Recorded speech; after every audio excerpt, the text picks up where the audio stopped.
Ralph Dunning is an innovator. His journey has spanned across endurance sports, fashion, apparel manufacturing, and building one of the most respected golf brands of its time. Those early years were defined by grit, learning the ins and outs of the industry, and pushing himself as an athlete and as an entrepreneur. Now, he's created Foreign Rider, the most honest, authentic, and pure endeavor to date. A brand that builds products for the life of an athlete, rooted in the exploration of freedom. When Ralph discovered motorcycles, his entire perspective of the world shifted. He discovered the value of mindfulness and inner peace, lessons that now shape his work and his life. Two wheels became more than just a passion. They became a lens for freedom, creativity, and connection. This is the story of an athlete, an entrepreneur, and someone who has dedicated his life to the pursuit of excellence. This is Ralph Dunning. Now let's dive in. Before we begin, I wanted to tell you about an apparel brand that's changing the game. In a world full of fast fashion and forgettable trends, with no regard for quality or integrity, it's rare to find a brand that actually stands for something. Foreign Rider is one of those brands, and it's my absolute favorite apparel company for a reason. Founded by my friend Ralph Dunning, a pioneer in performance wear with over 30 years of experience, Foreign Rider blends timeless design with technical precision. Ralph built this brand for people like us, riders, explorers, creators, people who live active lives and need gear they can keep up. Every piece is made with ethics, intention, and excellence. There's no shortcuts, just clean, functional design built to last. Ralph has literally traveled to the ends of the earth to source the finest performance materials on the planet. There's a reason I wear their products almost every day. The fit, the feel, the quality, it's on another level. Foreign Rider's not just clothing, it's a mindset, a reminder to live with intention, to choose quality over quantity, and the exploration of freedom. Check out the full collection at foreignrider.com. I promise, once you wear it, there's no going back. Welcome to Ride Beyond. This isn't just a podcast about motorcycles. It's a celebration of the passion, creativity, and untold stories of the people who ride them. I'm your host, Ben Giese, and I've spent the better part of my life on two wheels, traveling the globe and building relationships with some of the most talented and inspiring people out there, each one with a compelling story to tell. The motorcycle is our connection, but the stories, that's what takes us beyond.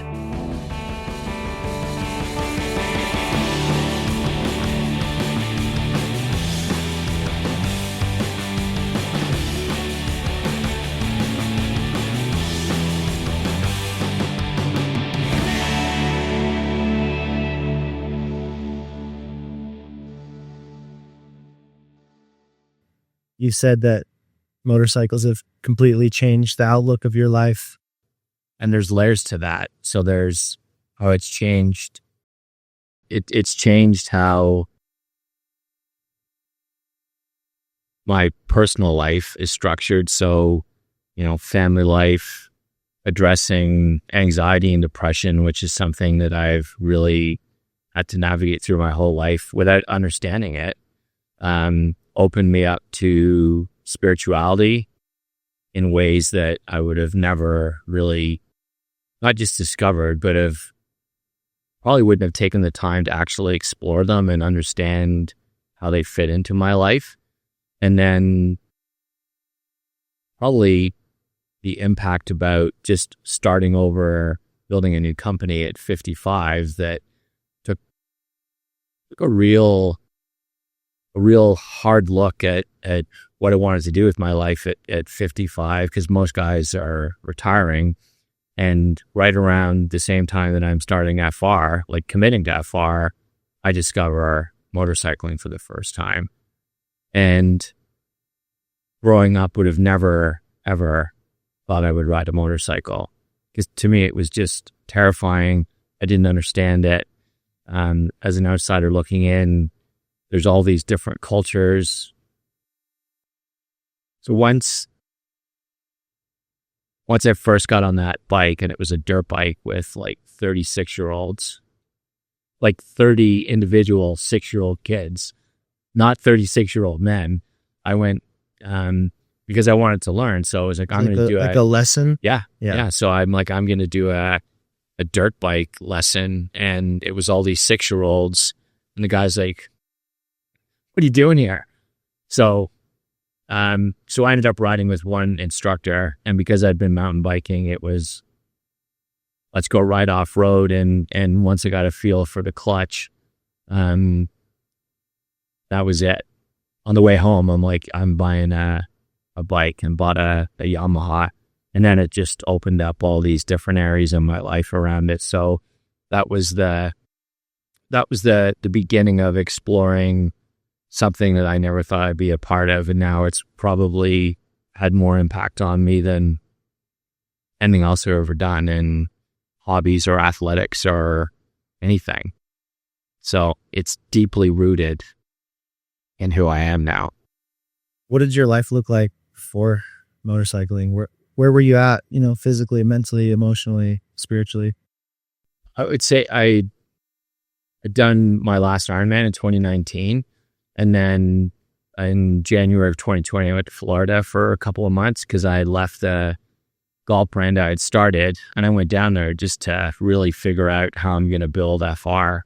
And if I want to build FR at the level that I need to make this commitment to. So that I would say in 2020 at 55, 56, I was probably, and I've done a lot of Ironmans, right? Like I've done 8 races and I've gone right around 10 hours. And, but in 2019, 2020, I was incredibly fit. And then once I discovered motorcycling, I wanted to spend so much time doing that I stopped doing all the Ironman stuff. And I'm sort of diving back into that now, but I would say just from a hobby and physical perspective that I was always in good shape, and but mentally I was a disaster.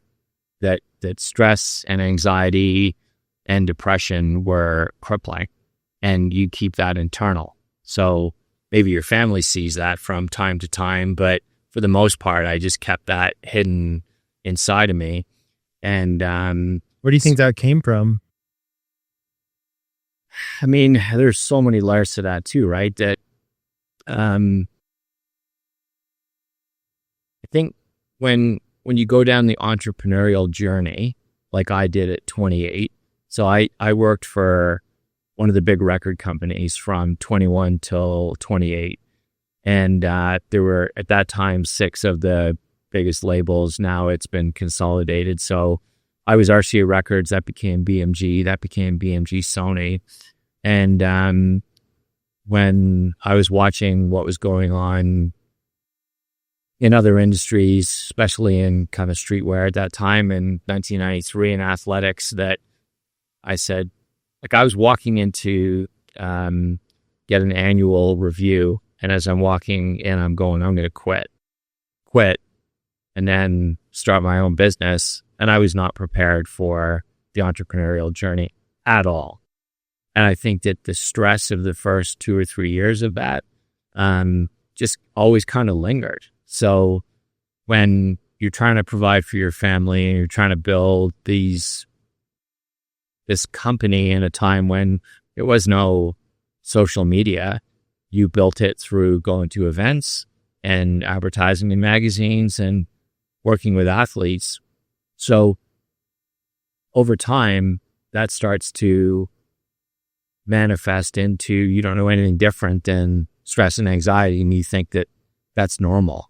I think too, as an entrepreneur, like people on the outside looking in, they think that your life is so great because you get to create your own life and you have this freedom to like do what you want to do, but all the pressure's on you. You can't go to someone and rely on a paycheck. You have to go make it happen. And to feed yourself, like it's all on you. And it's stressful, like I think people fantasize about, doing your own thing, owning your own thing, but it's not a walk in the park. It's not, Ben, but I would say if I were in a room now, I'm in my 60s. If I were in a room with someone 25, 30, 35, or someone that's 40 that's going, I don't necessarily want to stay in the corporate world. I want to go in to build my own thing.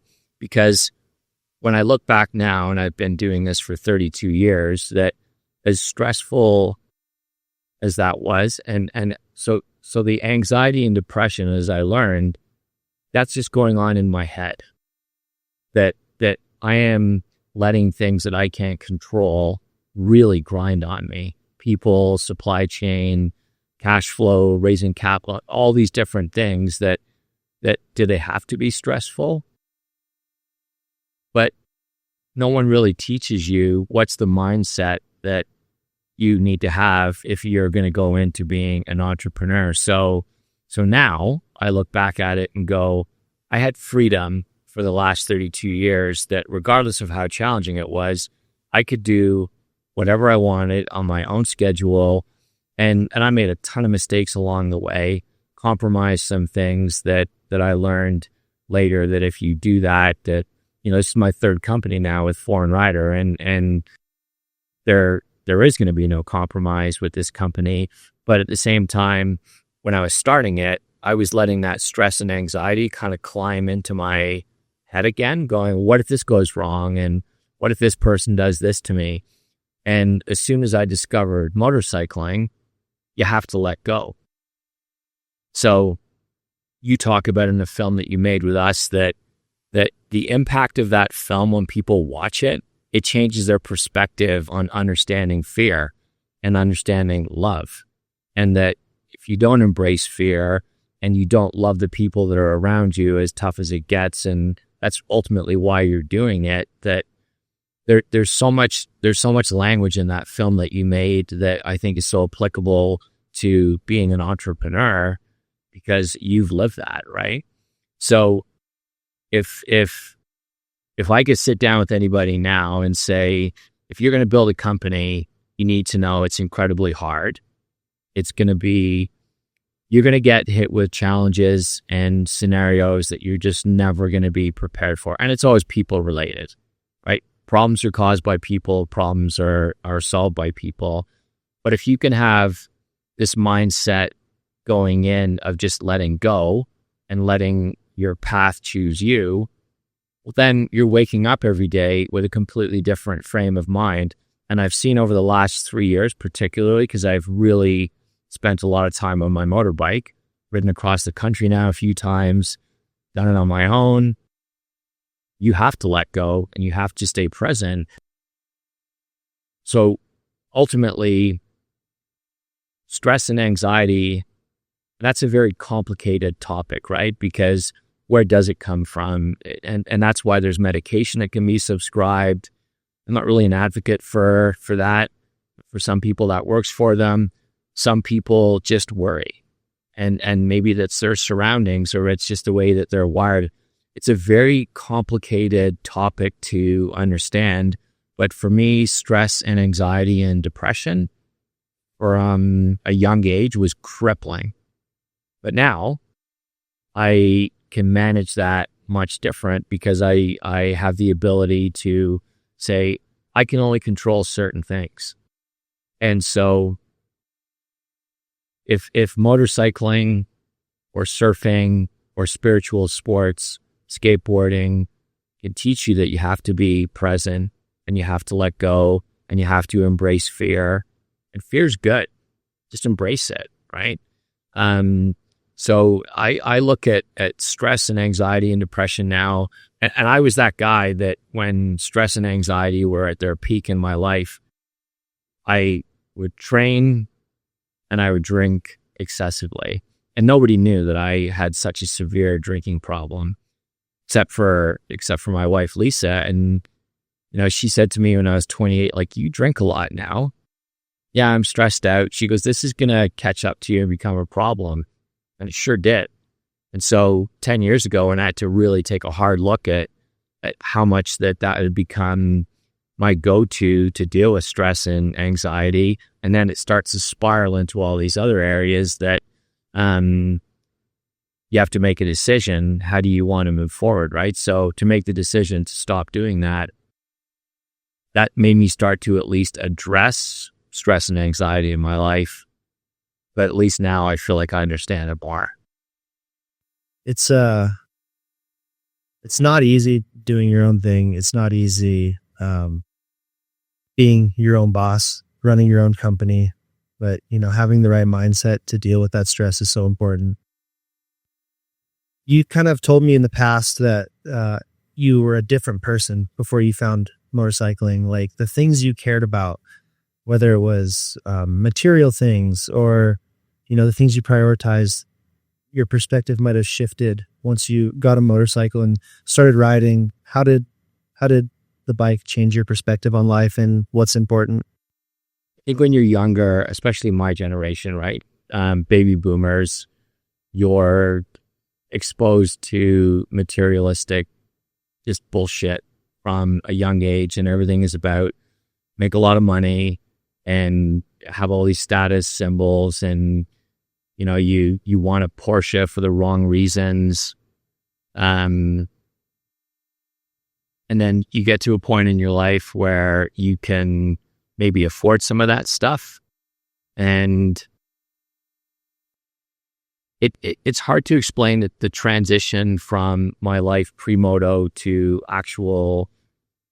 And I think that also when I get into something, like I really get into it, right? So when I was heavily into bike racing or Ironman racing, or when I was in golf, I would say from 2001, when I started my golf company, until 2010, all I did was just play golf, hit balls, and, your whole life evolves around it, and you become a semi-decent player, and then you're in the industry, so you kind of stop liking it, then you don't want to play, and then you let your game go, and then you don't care, and there's a lot of good things about golf, but I don't think that because motorcycling is a part of my life every single day, that changes when I wake up in the morning and I know that I'm going to ride. You're excited.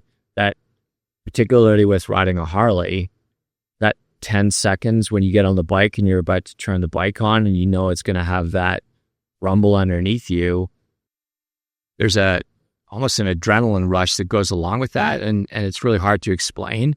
I can't wait to ride every day. And riding out here, that took me 8 days, and I've been riding into Salt Lake every single day, and I'm in this canyon, and you end up being grateful to be alive.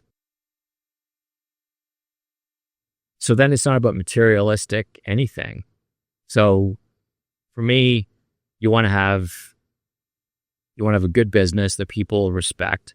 When you get older, you ultimately realize that your friendship group becomes smaller.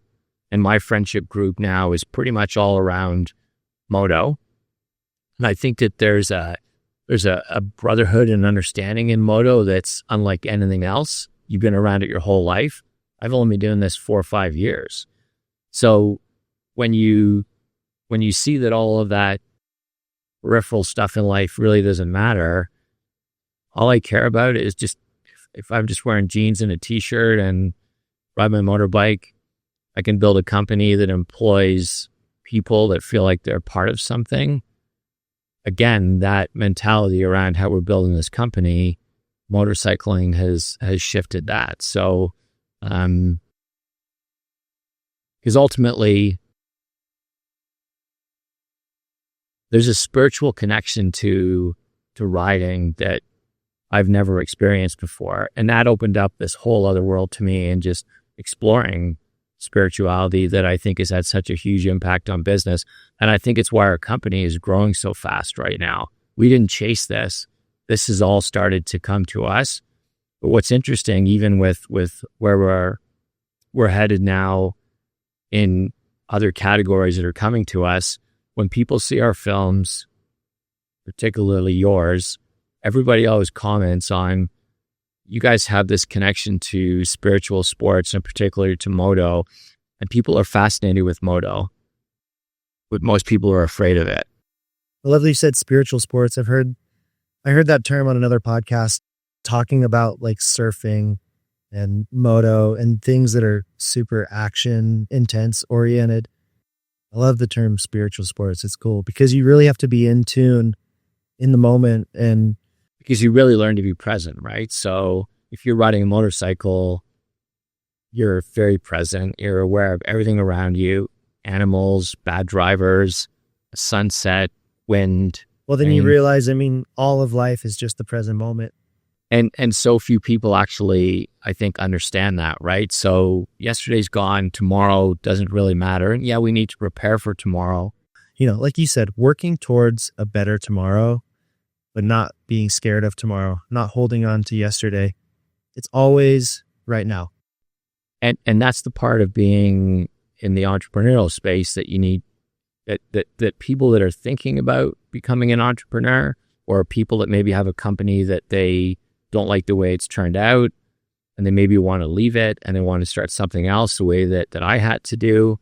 If you're focused on the present moment, you end up becoming such a better business person because you're in the arena every day doing what is necessary to make your company what it needs to be, right? Obviously, motorcycles have been a huge gift in your life, and developing this perspective. When we produced your film for Foreign Rider that kind of told your story, you mentioned how you got into riding through a friend. I'd love you to tell that story and what happened. So it's kind of heavy, and it's really heavy, but at the time when so this is my friend, his name's Andrew, and I've known him for probably almost 25 years now. And so we met through golf. We've gone a lot of golf trips together, and we really love the game. And then we spent probably a decade doing Ironman racing together. So a lot of riding, and so really connected through athletics. And then in the spring of 2020, we were out for a gravel ride, and an hour into the ride, he says, I got to talk to you about something. And he turns to me and he goes, I have cancer. And I've had quite a few friends, because I feel like from 49 to 52 in men is a pretty dangerous zone, right? The amount of friends I've had that in that sector of those years, it's popping up left, right, and center. Yeah. And it took my dad out. And so you're starting to see it a lot. And the cancers that men are getting at typically around that age, prostate, colon, are the two big ones, right? Not very detectable, can sit around for a while. But the one that Andrew had was really, really quite nasty. So he tells me, and this is a guy that, is one of my absolute best friends. He's an incredibly stoic guy, like absolutely love everything about this guy. So this shock comes over me, but he's staying incredibly calm because that's his nature. So, when you're having a dream and it's a bad dream, and you're having a bad dream and you can almost go, I'm dreaming, I'm going to wake myself up. I don't know if you have that, but I have that. Like, this can't be real. Right. And so I am literally looking around going, this is not real. Like, I'm dreaming this, but I'm realizing that this is real. And so I don't really, I obviously say, what kind of cancer is it and what's the deal? So we don't say anything for a little bit, and then, what are you going to do? And he goes, well, I've got a pretty aggressive treatment regimen that I have to go through with chemo and radiation. He goes, I'm just going to do it, but I want to start riding motorbikes. And he had talked about it for a couple of years, and I was like, I'm not going to do that. I think it's too dangerous. And so he goes and gets his license, and I'm like, I want to do this with him as well. And so that's when I ended up deciding to take that dirt bike course. And then I took another course and then went through the whole process of getting my license so that we could start riding together. So he was probably riding for 6 months before I was.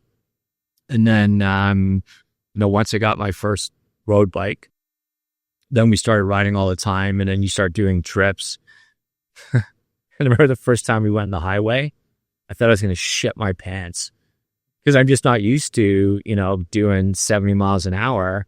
And we jump on the highway and we're up north and, and then as you go through the progressions as you do, but when you're younger, like you coming through moto, you're just used to speed, right?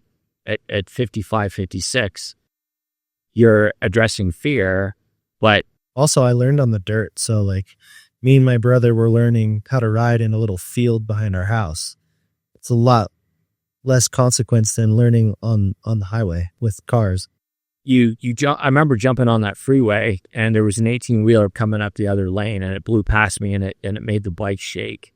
And I wasn't ready for that. Now you're accustomed to all that stuff. But, for me, it took my friendship with Andrew where we had this soulful connection that came through first golf, then Ironman, and then it took the moto thing to a whole different level. And, he was a Triumph guy. I ended up getting a Triumph. I came out here, rode a Harley. I bought a Harley. He just bought a Harley 2 weeks ago. So he's now he's really into moto. Obviously, he recovered from his cancer. Without a word. He did 6 to 9 months of treatment, a major surgery, and it was aggressive and never, ever complained once. And I think his ability, because he's so stoic, but, because he had something, and he's never said this to me. This is just sort of my impression, but I think because he was so into moto too, that he had something to really focus on because he was new to it. Yeah. I think there's a lesson in there too. Like if there's something that you want to do in your life, don't put it off to some abstract date in the future because every day is not promised. So if there's something that you're wanting to do or pick up or chase, go do it, start it, because if you wait till the future, you might not get there. I think that's one of the toughest things in life for people to actually, a lot of people that I've been able to meet through the course of my career. How'd you build this golf company? And, why is Foreign Rider taking off overnight? This is a 30 plus year company that has really changed how I look at a lot of different things. And when people say, well, and I talk to a lot of young people that want to start companies, and, we talked about the ability to just understand stress and anxiety and just try and just let that go. But the toughest part for people to do anything, but particularly in business, is just actually starting. And the fear of starting is amazing. Taking action, man. Yeah, just if you want to build something, just take the initiative and just go after it.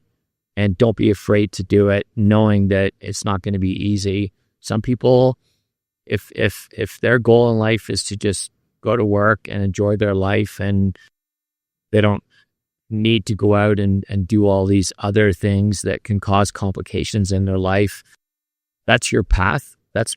And you acknowledge that and you accept that, and you want to live your life that way. That's amazing. But for those that want to create something in an entrepreneurial way, that if you're thinking about it, then like what you've done a few times now in your life, just start doing it. Yeah. Well, even if it's not business related, just like anything in your life that you want to do, you can think about it and talk about it and plan about it in circles forever and never end up doing it. You just have to do it. You have to start making progress somewhere. Just start somewhere and figure it out as you go. That Roosevelt expression about the man in the arena. So I didn't know it when my wife, Lisa, was watching Brene Brown on TV, and she had read some of her books, and Brene Brown recites that quote about Teddy Roosevelt, and it's the man in the arena that we should be respecting regardless of what people are saying, because he's the guy in there getting bloody and not afraid to get in the arena and get bloody.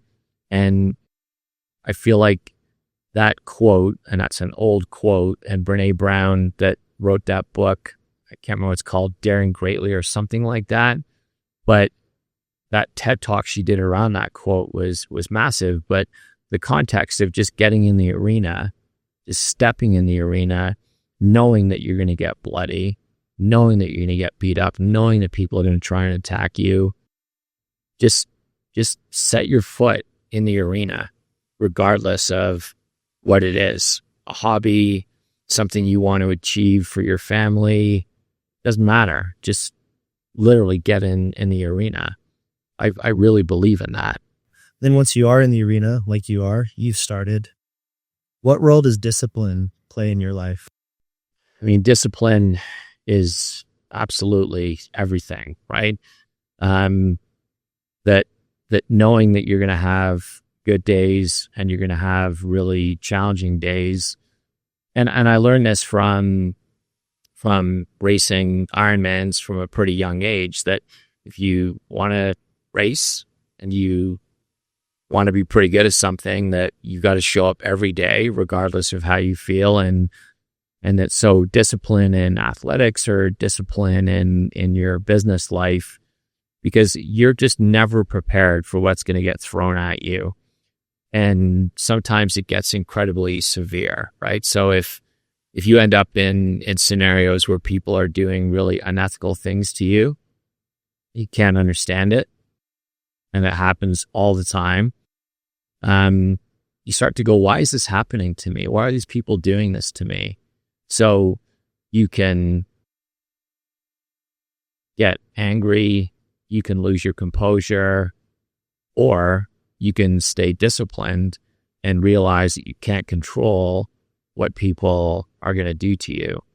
So I think discipline, getting up early in the morning and meditating and focusing on your state of mind where you want to build a life around calmness and inner peace, that and these are not new fundamentals, as we both know. Stoicism and discipline and what you control and not control. When did Marcus Aurelius write that book? Like 2,000 years ago?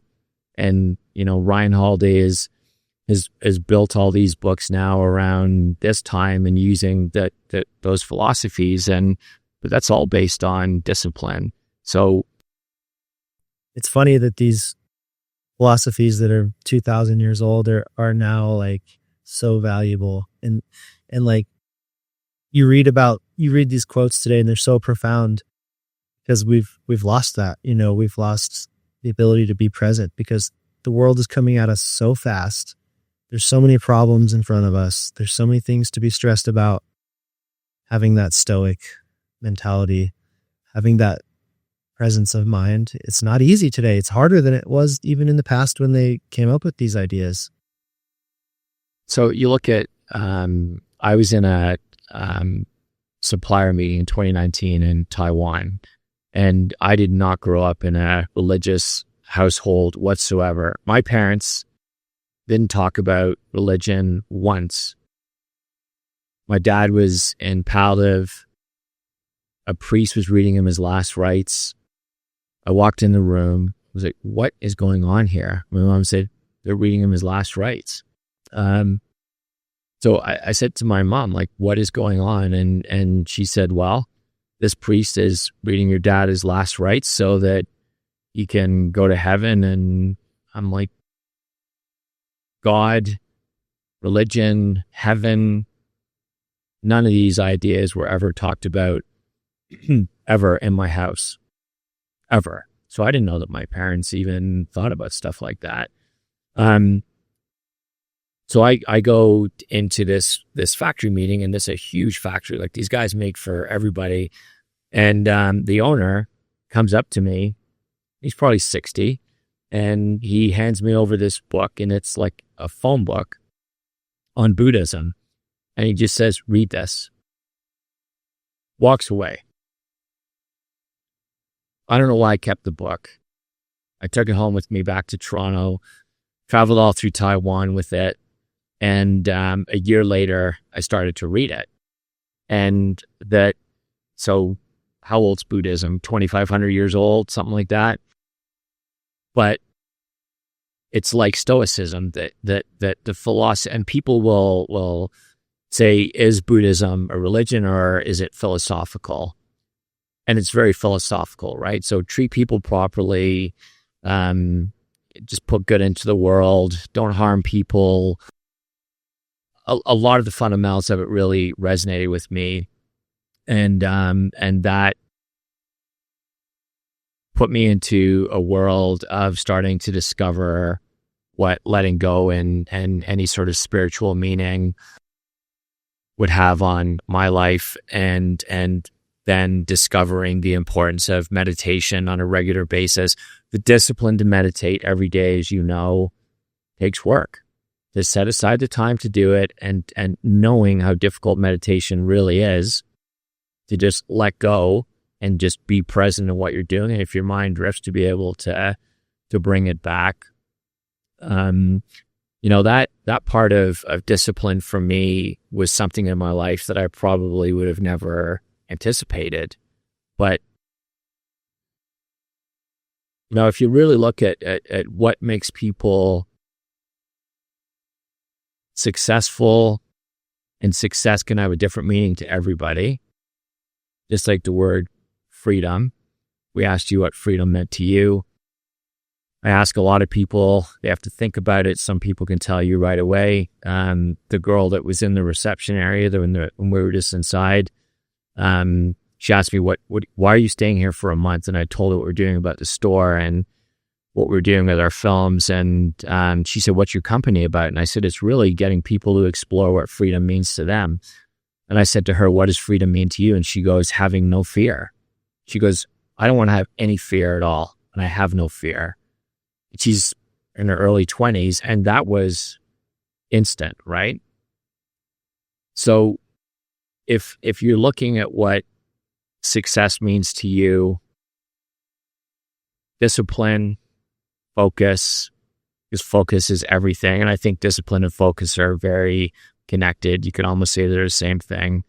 And then the ability to let go, right? So discipline as a core value for people, because it's hard to have discipline. It's going to really dictate how you live your life. Let's talk about hydrogen water. Health and wellness have become one of my biggest passions over the last few years. I'm always searching for new ways to feel better, think clearer, and live with more energy. And one thing that stayed consistent in my routine is the Echo Hydrogen water bottle. I've been using it for a couple years now, and the new Echo Flask design is so cool. It's sleek, minimal, and beautiful. It goes with me everywhere. Whether I'm getting in a workout, traveling, or just starting my day, it's become a staple in my daily ritual. And now Echo is offering my listeners a special discount on the Echo Flask. This is not your standard water bottle. It contains a high-tech electrolysis system that splits the water into hydrogen and oxygen, infusing your water with molecular hydrogen, one of the most powerful tools for health at the cellular level. Hydrogen water helps boost natural energy, improves cognitive function, and supports detoxification in a world that is filled with toxins. There are over 1,400 studies and more than 150 years of research behind hydrogen water, and yet most people still don't know about it. This isn't a fad, it's science, and it's part of how I optimize my health every single day. Head over to echowater.com/ridebeyond to learn more about the incredible benefits of hydrogen water and get your Echo Flask at a special discount. That's echowater.com/RIDEBYND. And part of discipline is just, showing up every day, no matter what. Every day. And sounds like one thing you do every day is meditate. Yeah. Because that's important to you. Do you have any other daily routines or rituals that you do just to maintain your mind, your health, I think and that is shifted over time, right? So I think a big one for me, and this is super cliche, but actually understanding the importance of gratitude. That, thinking in my past, well, my work life is so stressful, stress, and you blame everything on work and stress, and then realizing that, well, yeah, I've just been able to live my life the way that I want to live it, and having gratitude where you have a great family, that you're fortunate enough to do what you want to do. And particularly in the last 3 years, as Foreign Rider has taken on its own life, and now I've got this circle of people around me that I think are very like-minded. That if you're not grateful for that, and maybe that comes with age too, Ben, and I think that you're probably a rare breed for your age group, but I feel like your age group are starting to understand things like gratitude and mindfulness and being present, where my generation, that was just not the way it was. Baby boomers, back to the material thing, right? It was just like everything was done backwards. Yeah, it was Your almost parents- a negative connotation. Like That- you were either a hippie or it was like a sign of weakness or Yeah. so something wrong with you. If you were introspective. Yeah. But because I'm that I've got to be all in on what I do, that when I was doing a lot of racing and training, so training was a huge part of my life, and now I want to be active and exercise because I want to be able to ride for a long time. Like, I like to be able to ride well into my 70s. So, you start to train different, but you just want to be active, and I've got to get back to having more of an active lifestyle, because I kind of let that go, right? Aging sucks, man. Physically, it sucks because your body's doing things that you don't understand, and you think that you can still do it, and it becomes a challenge. But if I can maintain, I think, an active, healthy lifestyle through my 60s, because I want to be able to ride my motorbike off-road, and I'd like to ride well into my 70s, that then you're training because you love to ride. I think you're doing all the right things. I mean, you're active, you eat healthy, you try to stay mentally, spiritually grounded, and you have like a youthful spirit to you.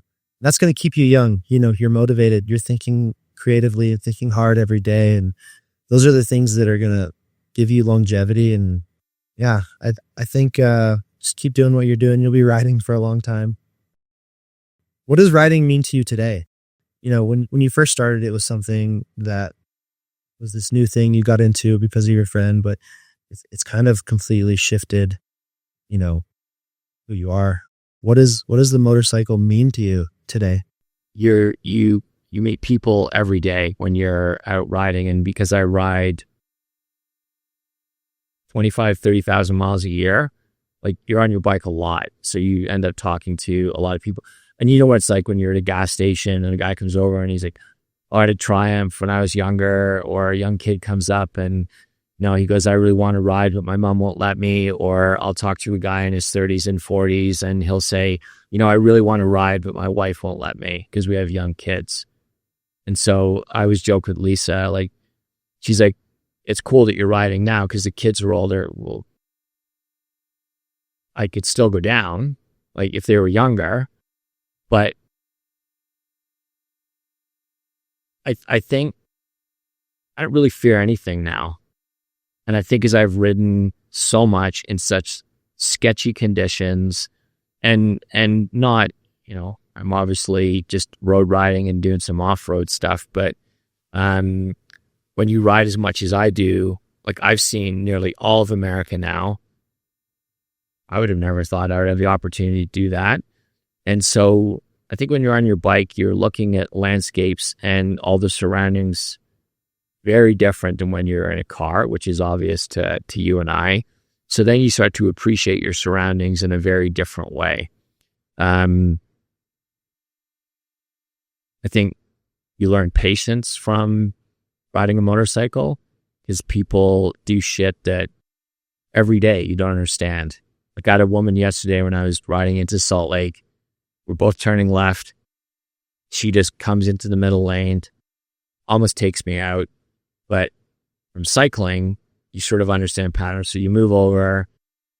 Probably 5 years ago, I would probably honk the horn and maybe yell through the window at her or something. Now you're like, whatever. Like, someone has to really do something sketchy. And even then, most people, when they're on their phones and not paying attention, they don't even see you. So you're just like, okay. But I see a lot of guys that are younger on motorbikes that don't have a lot of patience, that get pretty antsy with people, and kind of, what's the point?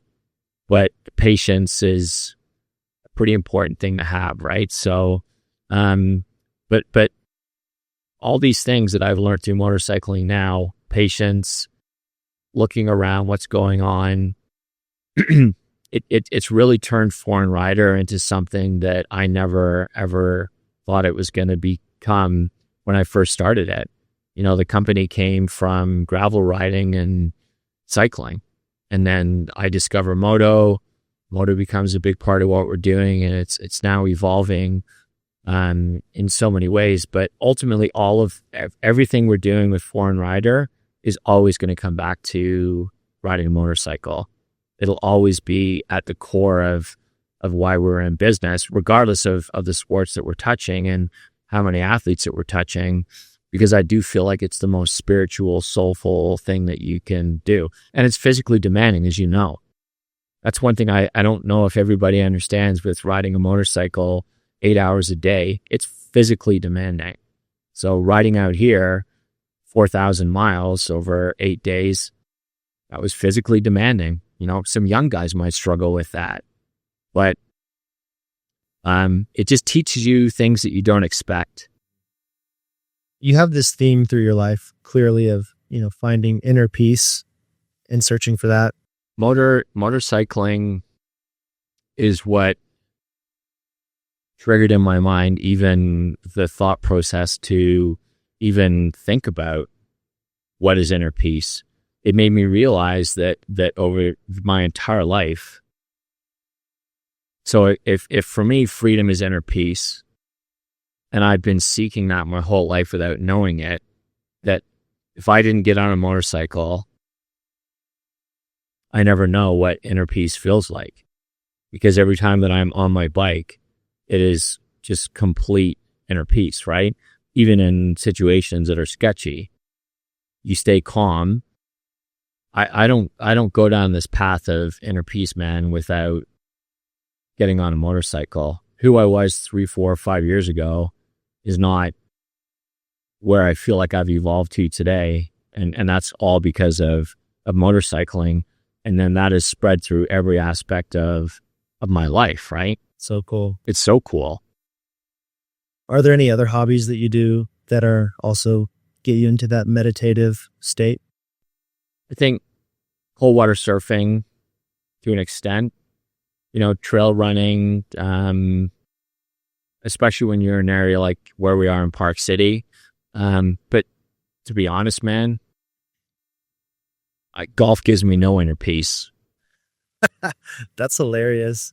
I was actually going to think maybe you were going to say golf, but that's funny that it's the opposite. It is the exact.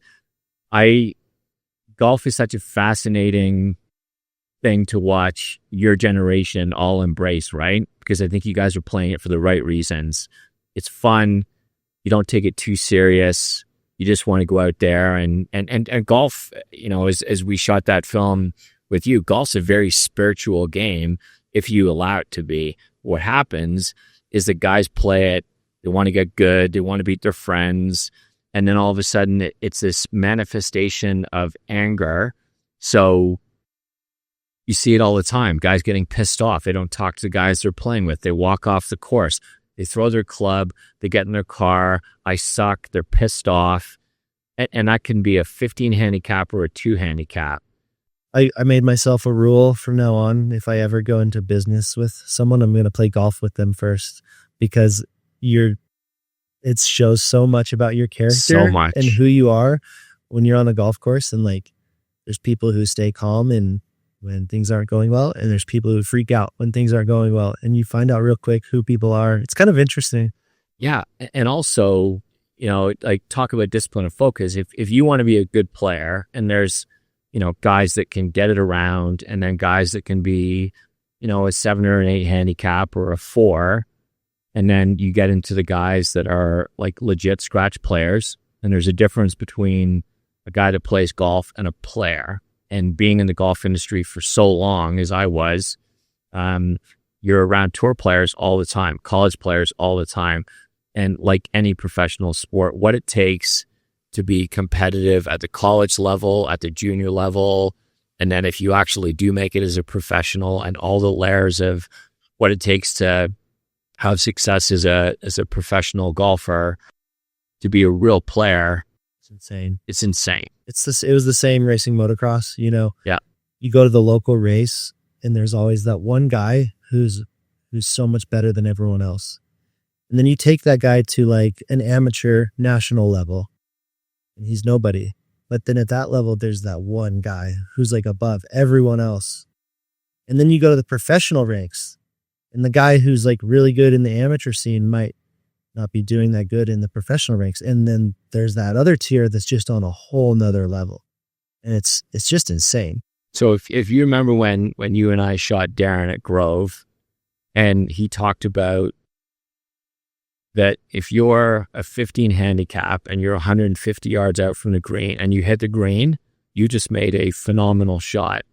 And that when you get to the tour level, that you're talking fractions of a shot can equal millions of dollars. So they think in terms of fractions of a shot over the course of the season. And in order to do that their ability to manage their misses.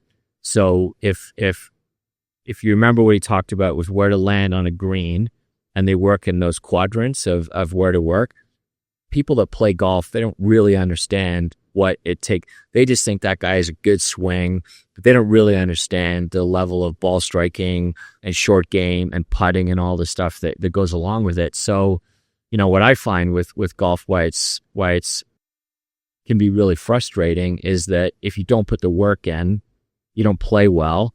And then when you don't play well, sometimes it can start to grind on you, right? So if you're going out with friends and you just want to have fun, that's what golf should be about. But everyone at some point, and you're probably one of the exceptions to, you just genuinely understand why the game is really good, and you'll pound one out of nowhere, and then you'll hit another great shot, and then you'll hit an okay shot, and then you'll hit a great shot. But you just kind of take it for what it is, where, we have to go and like, I don't have the expectation that I'm going to play good. So and when I slice the ball, it's like, well, of course I am. I'm not good. Like, why would I get mad? But if you want to get really good at playing the game, you have to really put the work in, right? Like, you have to really put the work in. And that's a full-time commitment every day, hitting balls, learning the fundamentals of a golf swing, managing your expectations is the problem that Darren talked about in golf. That's why people end up not enjoying it, because they can't manage their expectations, right? So that's how you get good at anything, is like, that's why Michael Jordan was so good at basketball, because he was so obsessed. And then now when we went to Grove, he's out there early in the morning practicing every day, playing 36 holes every day. And like, to achieve greatness at anything, I think it takes that level of dedication that like 99.9% of people aren't willing to put in. So I don't know if I told you, I just played with him a while ago. You did? Yeah. And so I was back at Grove. Talk about pressure, bro. So Ken Wyan, who's the GM of Grove and a really good friend of mine, and he was my very first Dunning buyer in the U.S. when we were just building the brand in 2005, when he was at Park City here. And so he texted me the night before, and he goes, so I'm playing with Noah Kahn in the afternoon, and Noah's obsessed with golf. Like, he's really into it, and he's new to the game, but he's like super into it. So Ken sends me a text, and he goes, just giving you a heads up, we're going to play with MJ in the morning. So you need to mentally prepare yourself. And I'm like, seriously? And so we get to the tee deck, and I spent a lot of time with MJ, but I never played with him. And so there's 5 of us. So there's 5 carts. 3 of them have music absolutely blasting, as you know, at Grove. I love it too when you see him out there. He's just talking shit with his friends. They're smoking cigars, hanging with the boys, but he takes it so serious. So seriously.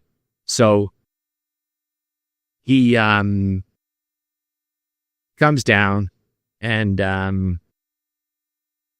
he hits it down the fairway, and he hits it pretty solid. And then Ken, he's a really good player. He just nukes it. But we're playing with Dwight Freeney, who played for the Colts. I don't really know much about this guy other than he's wearing a big black T-shirt, basketball shorts, pair of Jordans. His forearms are like, your thigh. And he takes a swing, and it's an aggressive swing. And I'm like, he's going to put this over the clubhouse. And he hits it 330, 340 down the middle, as flush as you can hit a golf ball. And then I think we're 160 out, sticks an iron on the green. Next hole, it's a long par 3, misses the green.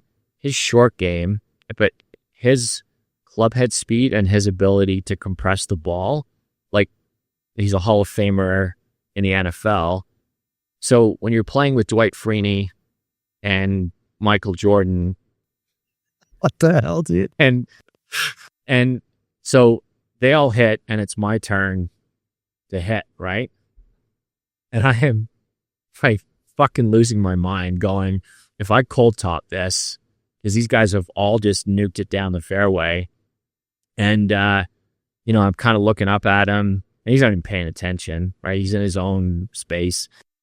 And I hit the ball, and so I hit down the fairway, and then I hit a 6 iron into the green, hit to the back of the green, and I've got like a, 80-yard putt, and I make birdie. Drain the putt and make birdie, and I look up, because we're playing against Dwight and MJ, and MJ doesn't say a word.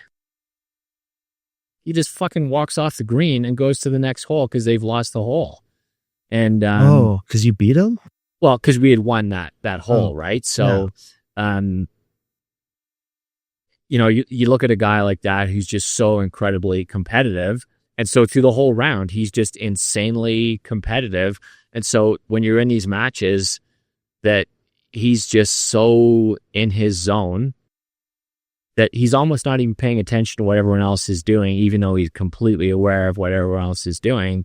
But I know some people, because I've heard stories, people have played golf with him and they just can't handle that pressure. But he's such a down-to-earth guy. He's built the ultimate golf facility, and he just genuinely loves the game. But you take that guy 100 yards in, and he is tour-level short game. Like his ability to hit wedge shots, get up and down, putting, it's insane. Dwight Freeney was like that too. But that's when you take guys like that have had discipline and focus since they were playing college. Doesn't matter what you put them in. Those guys figure out just how to be really good at whatever they're going to set their minds to, right? So I know Jordan was into motorcycling too. Oh, yeah. Does he ride at all? He doesn't ride now. He loves to talk with me about it. Like he's got a full warehouse of Ducatis. I think he's got some Harleys. You've seen all the pictures of all the custom Ducatis, right? So, like, he was a real speed guy.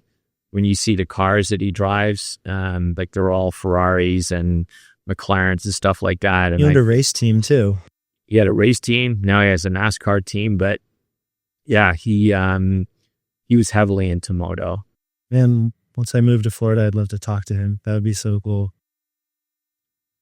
I know that's not an easy one to book, but man, that would be a dream. But I feel like with him that having spent so much time with him, because, we had talked about doing a project in golf together. And, he said, I really respect what you've done in golf, Ralph, because what you built with your golf brand was really innovative. And what you're doing with FR is important because we sell so much FR at the club. And I said, why do you want to build this Jordan golf line? And he goes, because I love the game and I'm competitive and I want to build the best product.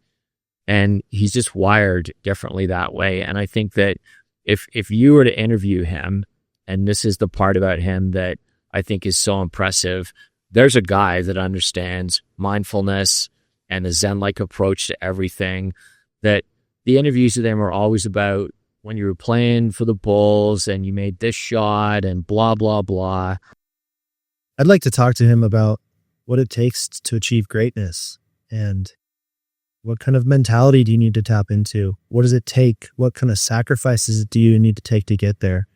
Because, you look at people who achieve an elite level at something and a lot of times you admire them and envy them, but what did they sacrifice to get there? Sometimes it's not all it's cracked up to be. And I'd just like to dive into his brain, how it works, what makes him such an anomaly.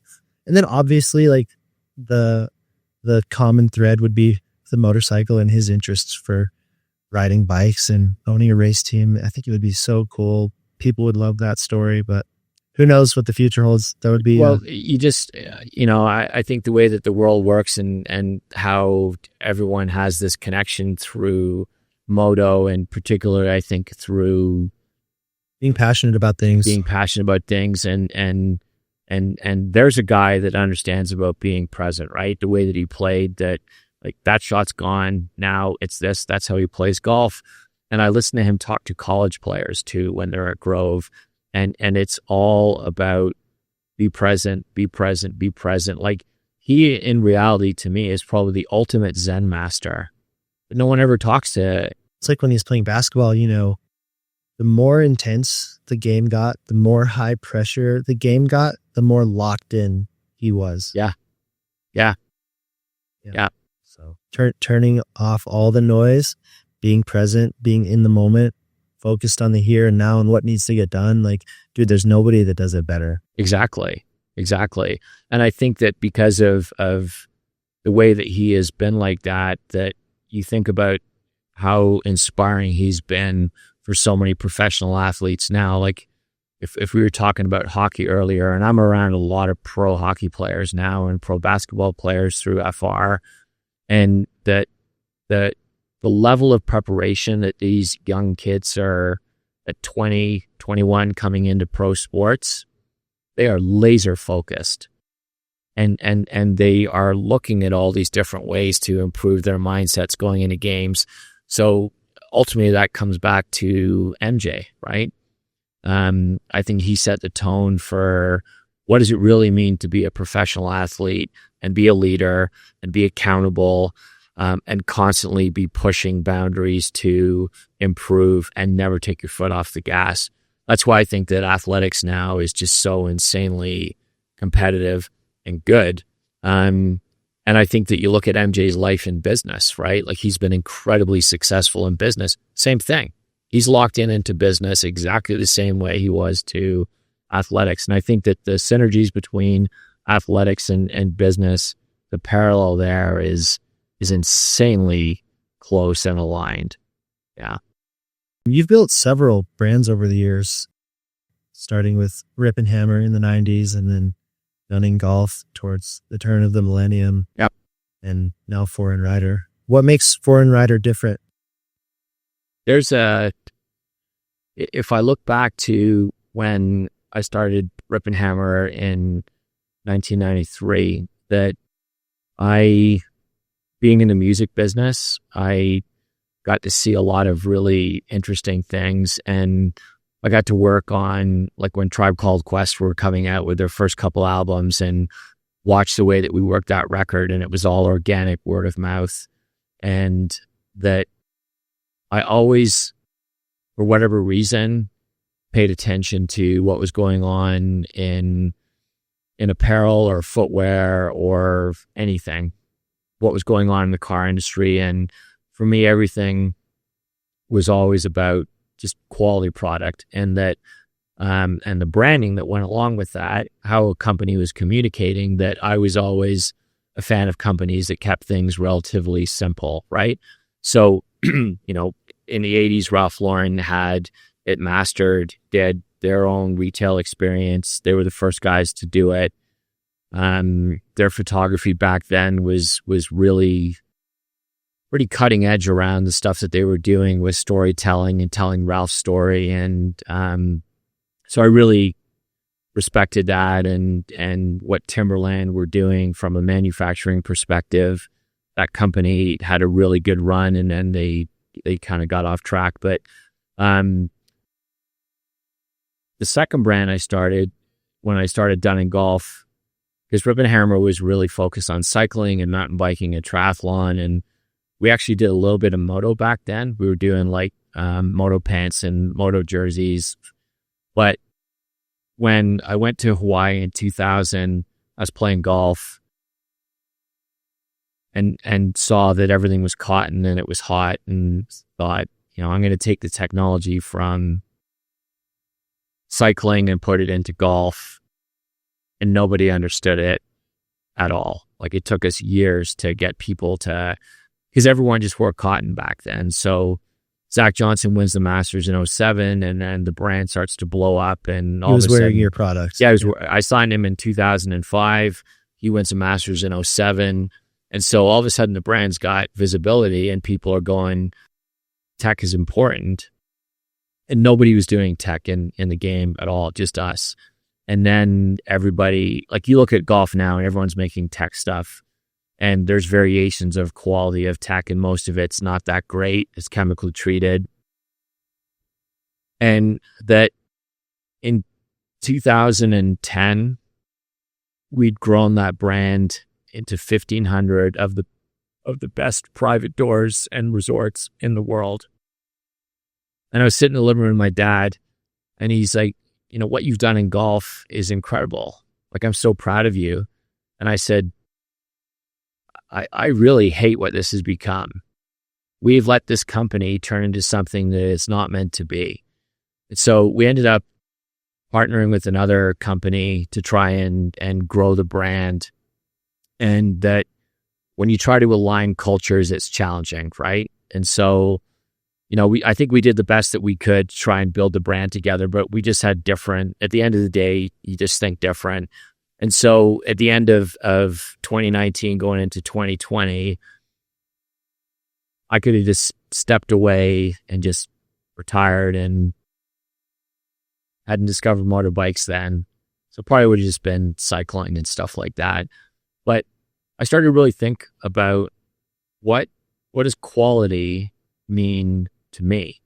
And that goes back to the fundamentals of what got me into product in the first place in 1993. My dad's best friend owned this company called Turnbull and Asser. They were a shirt and tie maker. They're still around. And they were making all the shirts and ties for all the James Bond movies and Winston Churchill and the royal family. And meeting him as a teenager, he said, because I was sort of interested in apparel, and he goes, everything comes down to fit and fabric. And if you have the best fabric, that's going to set the tone for your fit. And that's what people ultimately want. And what I realize is that not a lot of people know how to do that. So when I started Foreign Rider, I'd made a million mistakes through the course of my career. Compromised on things, did things to chase sales, made a million mistakes. It was with Foreign Rider, I'm going to build this now with a lot of experience. I'm going to build this the way that I believe a company should function, because I think that apparel is a massive problem with all the things that it's doing to the planet. And we all know, what's going on out there, and fast fashion is having a negative impact, and people are buying too much stuff and overconsumption. So we want to create the best product for the life of an athlete. We want to encourage you to own less and buy products that are going to last for a long time. And no matter what gets thrown at me, I will not compromise that. So we're not going to chase business. We're not going to cut corners. We're not going to cut costs. And so over the last 5 years of watching how a lot of companies are making a lot of tactical mistakes because they're chasing revenue, they're trying to cut costs, so they just make fabric cheaper. And so now we're sitting here in 2025 in a bit of a disaster where you've got a recession and it's not coming, like it's here. And we see what's going on out there. You've got a lot of brands that are telling this environmental, sustainable story, and a lot of that's just marketing hype and crap. You pull the curtain back and go, they're not really doing that. So really recognizing that we want to build a company that 10 years down the road when I'm 70, I can go, I built this the right way and we did not compromise it. And that everyone that we bring into our company, they have to have that same shared vision that we're not going to cut corners. There are no shortcuts. We're going to treat our suppliers fair. If our suppliers lie to us, then we're not going to work with them. But if our suppliers are honest, because problems are going to arise. And if they tell us, then we can work together and deal with them. But honesty, transparency, uncompromising quality, that has to be something that is why Foreign Rider is going to exist. And that's things that along the way with my previous companies, I would compromise those things. So this company is different, but it goes back to why I started Rip and Hammer in 1993 in the first place. I just wanted to make good products. And also what I've learned through business is that if we can find a way to inspire other people to create their own businesses, this is worth doing. That if you really want to get in the arena and do it the right way, and we can have an impact on people knowing that that's possible. And then I think, what we're seeing with the films that you've played a huge part of in the last couple of years, that if we can tell people's stories through the Exploration of Freedom series that we've done, that's inspiring people to really think about what freedom means to them. And that if they want to start something on their own, or there's a hobby that they're thinking about doing, that if we can really get people to think about what freedom means to them, then everything has come together in ways that I would have never forecasted 5 years ago, like what's going on in pro sports, right? So if this has been about uncompromising quality and a commitment to ethical business practices, this is the first time I've been able to do this for 5 years and see it through the way that this is actually meant to be done. It's amazing that you can not compromise and do this thing ethically. And that no compromising thing, like you feel that in the product. Like I will tell you that when I discovered your brand and first got your product, there's no question that Foreign Rider has been my absolute favorite apparel brand and like will remain, because thanks, man. Everything is so well made, fits so well. Every material selection, every seam, and every badge and branding, everything is thought through. Yeah. It's next level. It fits. It feels good. It lasts. I wear these board shorts every day because they're so nice. And like these things don't wear out either. So like you're not doing this fast fashion thing. You're building things that are meant to last, that fit well, that people can wear day in and day out and look good, feel good. And dude, I'm so impressed with your product. Well, thanks, Ben, because that goes back to the discipline thing, right? So those board shorts, for example, that you're wearing, there's a million board shorts out there, but we wanted something that was durable, had a soft facing on the inside. All the stitching is double and triple needle that companies just don't do. They do serge stitching.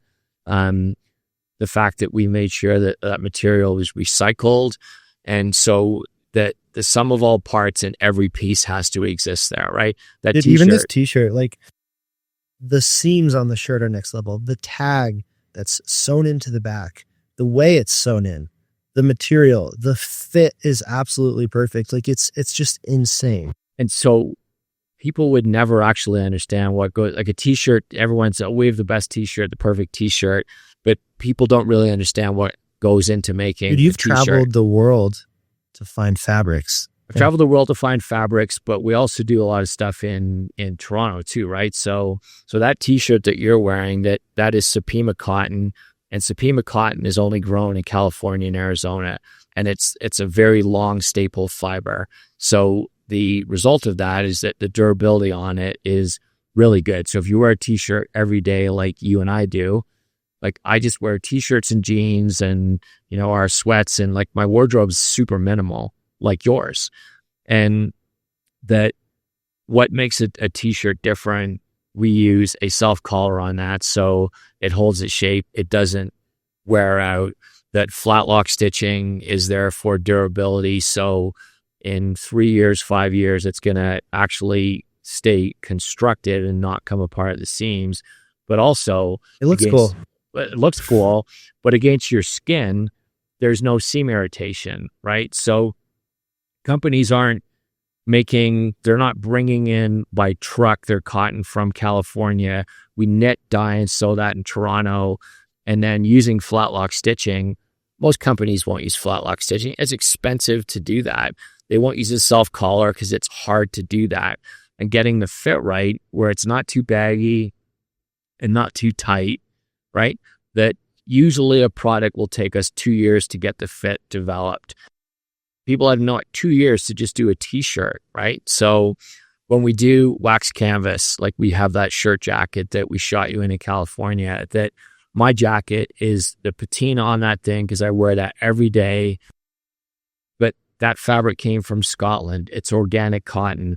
We brought it over by boat so that we could sew it in Toronto. That the factories that we're working with in Vietnam that are working with the most premium brands in the world, that what we're doing in Japan now is I spent a bunch of time in Japan, and where we're going with salvage denim and going to the mills and seeing that a 100-yard roll of fabric takes 2 months to produce. 2 months to make a 100-yard roll of fabric. So maybe 50 pairs of jeans comes out of that. And that when you see the process in Japan, the water filtration, how the looming process works, what cotton looks like in the rawest form, I watched that from start to finish so I could understand that process. That's the kind of product that we want to build. So if we're making stuff in Peru, I will go to Peru, and it's with factories that are completely vertical. So they grow their own cotton. We know exactly what's going on in Peru. And those guys do things that is incredible around Pima cotton, what we're doing in Toronto, what we're making in Japan, what we're making in Vietnam from a performance perspective, that every piece has to have a reason to exist, and that I have to be able to look at it and go, we did the best that we possibly could to make that product, and not putting a ton of stuff out either. That will, like this vest that I'm wearing, made in Canada, Japanese recycled materials, Primaloft Eco Gold insulation. Very few companies are going to the level that we're going to be able to produce stuff. And that's now creating word of mouth. I want to take a moment to talk about my absolute favorite gear brand. I got my first set of Fox gear when I was learning to ride in 1998. Not just because it looked cool, but because it meant something to me. That Fox head was more than just a logo. It was an identity. All these years later, I'm still wearing Fox, and it still means just as much. For 50 years, Fox Racing has been chasing the edge, pushing the limits of what's possible with moto gear. From past legends to the next generation of riders, Fox has never stopped evolving. And through it all, the mission has always stayed the same: build the most advanced gear on the planet for those bold enough to push beyond the limit. I've been part of this journey since I was a kid, and I'm proud to still fly the Fox head. Go check out the latest gear at foxracing.com. And it's rare for a CEO and founder of a company to be so involved in every step of the process from the ground up. Every fiber in every product has been like selected and chosen by you meticulously every step of the way. So when you put on one of these products, it's something that you truly built. And so like you're showing up in this brand in a big way. And then personally, I feel like, you've had this evolution through your life, through these different phases of your life, and that shows up in the brand. How does, this personal evolution show up in your brand? Oh, I mean, I think when Lisa and I decided to do this, it's got to be a reflection of all of my core values, right? So ethical production, being responsible in every decision that we make that's not causing any harm environmentally. We're treating factories in a very respectful manner. A big thing for me is simplicity in design. And I think you and I both understand design as well as anybody, and that the ability to leave things off takes a lot of discipline, as we know, right? So this was really all of my core values around, I think that design should be simplistic. I think that it should be understated. I think it should have functionality and a purpose, that the way that we're going to build products responsibly, that how we interact with supply chain, that every decision that we make has to be a reflection of things that I've learned over my career, but also just going back to those fundamentals that when I loved Stussy back in the early 90s, that was an interesting brand because it was a surf brand that turned into a streetwear brand and then opened the whole door for Supreme and all the evolution that's come out of that. But ultimately, Sean was a shaper and just wanted to make cool shit. So he didn't have any ulterior motive of, you watch all these companies now that I think Lululemon's one of the most fascinating companies out there, because when Chip Wilson started that coming out of West Beach, he was in an evolution in his life of, I'm now into yoga. He'd done Ironman and all this stuff, and he was really into snowboarding through West Beach, but he was going through a mindfulness progression in his life, and so started making yoga stuff and was making stuff for people that were really in that space. And if in 1998 someone would have said, Lululemon's going to go from this very grassroots yoga company into one of the biggest athletic companies in the world, that would be hard to forecast that. Like if I'd have said to you 10 years ago, I have this cooler that's $400 that's made properly, and I have this tumbler that's made properly, the way that Yeti has built that from scratch, what they did was incredible because they're a very product-focused company, just like Lulu. So then what happens? Lulu creates a category in athletics that's never been done before. And so everyone tries to copy them. And so you'll hear some brands say, well, I thought their stuff was too feminine, so I made a male version of it. And you've seen, like you can walk through the mall where we are here in Salt Lake City, and there's 8 brands in there that have basically just taken the Lulu model and tried to replicate it. But the difference with Lululemon, and we will compete with them at a level of technology and what we're doing in athletics. But I have a lot of respect for that company because ultimately they are using very good fibers and they are using really good materials. But they're so big now that me being the CEO and building this company, being hands-on, that I would like this to be in 5 years or 10 years that everyone that is involved thinks the way that I think. And that's where what Yvon has done at Patagonia, his story is incredible, right? He just wanted to build climbing and surfing stuff. And that you can see all the way through the progression of that company that Yvon's footprint has always been there. So if we can do that, man, and that's a reflection of my beliefs, and that whoever takes over what I'm doing is, as I decide down the road to spend less time as I age and want to spend more time with Lisa or riding, that whoever is involved in my company has to have those core values ingrained in what they do, or we become like everyone else. And that's not why I built this. I love it, man. I love that you stand behind your core values, and this brand means so much to you, and it's such a reflection of who you are. We've talked about the product a little bit. What's the message that Foreign Rider is trying to send? I mean, there's different parts of that, right? So that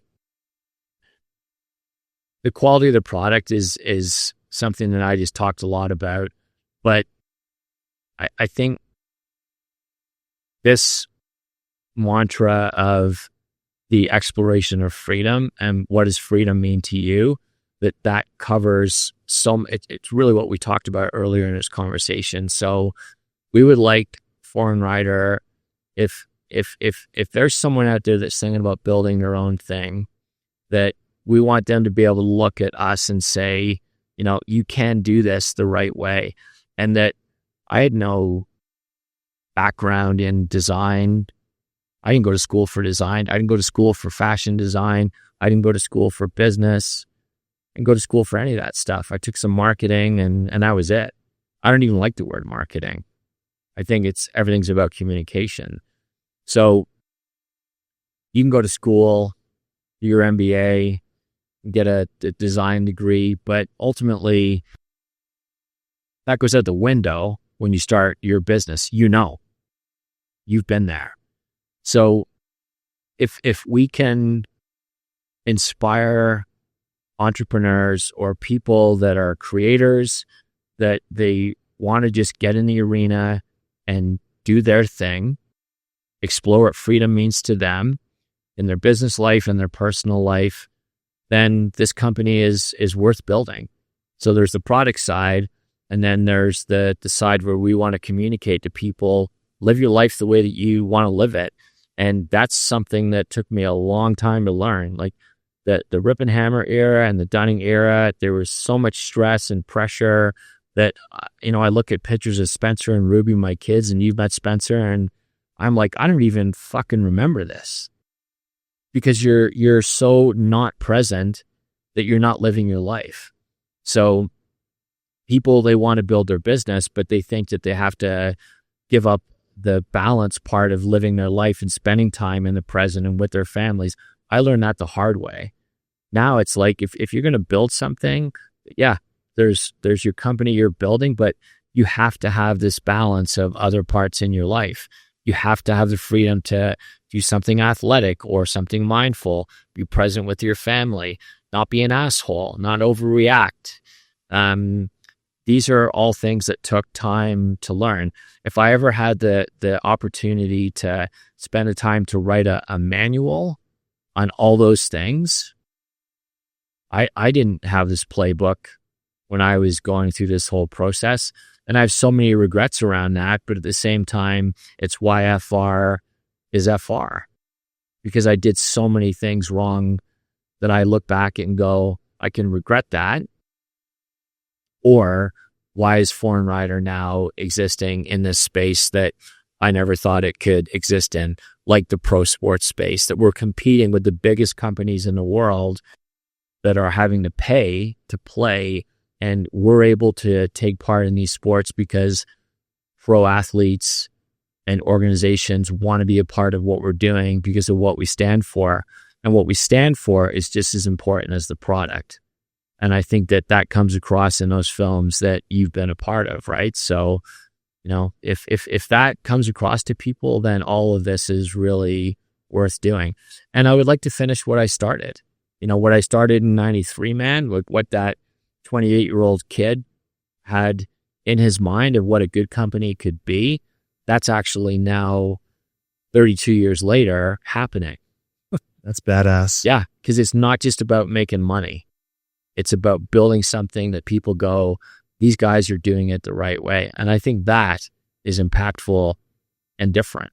That's so inspiring, dude. Thanks, man. As like a fellow entrepreneur, I'm like, hell yeah, I agree 100%. You've been a lifelong athlete, super into endurance sports. You're a triathlete, you're a runner, you're a cyclist. You do all these things to this day. What have you learned from endurance sports, and what lessons can you take from endurance sports that apply to life? Ironman racing is incredibly difficult because, and I also think that one of the things that I've learned from that what's involved in Ironman racing, the amount of hours it takes to do it during a week if you are married with a family, I think it's selfish. And in hindsight, I look back at that and go, it just took up too much time to do it. But I will say that from a racing perspective, that I don't care who you are, you're going to go through ups and downs. And I've gone through scenarios in races where you're completely coming unraveled. In 2019, I was so fit going into this race and I blew up on the bike. And could have just, I was cramping getting off the bike and I couldn't move. But my daughter's at this race and I'm like, this is going to take me a while. And grinded out that marathon. And, it was incredibly slow, but that was probably the most rewarding race because I had to really grind through that. And so I was, I did that Rawhide Adventures a couple of years ago or 3 years ago when I was motorcycle ride. Yeah. So that was on 1250s, off-road, very technical terrain, didn't know what I was doing. And within the first hour, broke my ribs on the left side of my body, got a concussion 10 minutes later, went over the bars. I was not ready for that terrain, could not handle a bike then, and just got pounded on that first day. And then on Wednesday, another guy broke his ribs. He ended up leaving. And then on the Thursday, so we're now 4 or 5 days in, and we're in this really technical descent, and there's all this ice. And I'm starting to get more comfortable. But keep in mind, my ribs are broken and I have a concussion. So the last thing I want to do is eat it again. And I've probably gone down 15 times on this trip. And I hit this patch of ice and slam into a tree. And the front of the bike comes in, breaks more ribs here. I tear my pectoral, I sprain my wrist, and I'm in a lot of pain. And the guys that are running it are like, well, we can probably figure out a way to get you out of here, but it's like a 2-hour ride out. We can maybe get a Jeep in here. What do you want to do? And I'm like, I'm finishing this ride. I'm finishing this week. And so I had to get out of that section on a lot of adrenaline. It's like your endurance athlete mindset coming in. Totally, man. Like, this sucks right now, but I'm going to grind through it. I am not giving up. Line. I am not quitting. Yeah. No matter what.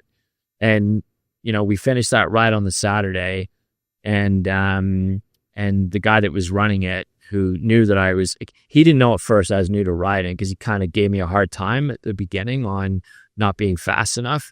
And I said, I've only been doing this for like a year, man. And he goes, okay, so I'm going to get you to sit on my wheel. And at the end of the trip, he goes, people break stuff.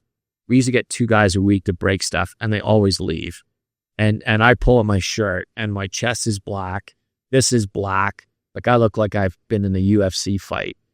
And he's like, the fact that you stuck this out and finished it, the accomplishment that I felt from that was incredible. If I hadn't gone through a bunch of Ironman races and, been out on rides where you're coming unraveled, or being a marathon where your body's shutting down, or any of that stuff, that I think from endurance sports that I've learned that you don't quit, but there's got to be a balance in your life of too much. Because I think that you can get caught up in endurance sports where you want to get faster and better, and you start to become selfish and it takes over your life, right? So, I've learned a lot from that.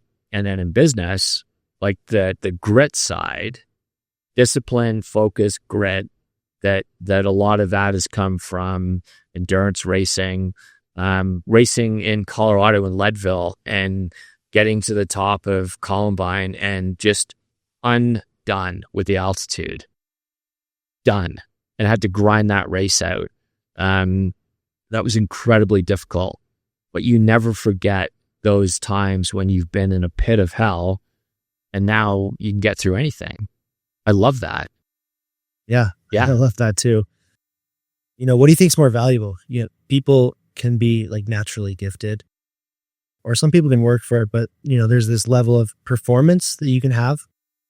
And then there's the mindset side. So it's like being good at something, or just having the mental fortitude to grit it out. So I've never, I don't think I was ever handed anything in my life where it's like, you look at someone who's really good at hockey or golf or motocross or whatever, right? Like you're young, you're really good at something at 6, and then at 12, you start to realize you've got talent. And at 14, people are going, you can maybe play college or whatever. I never had any of that.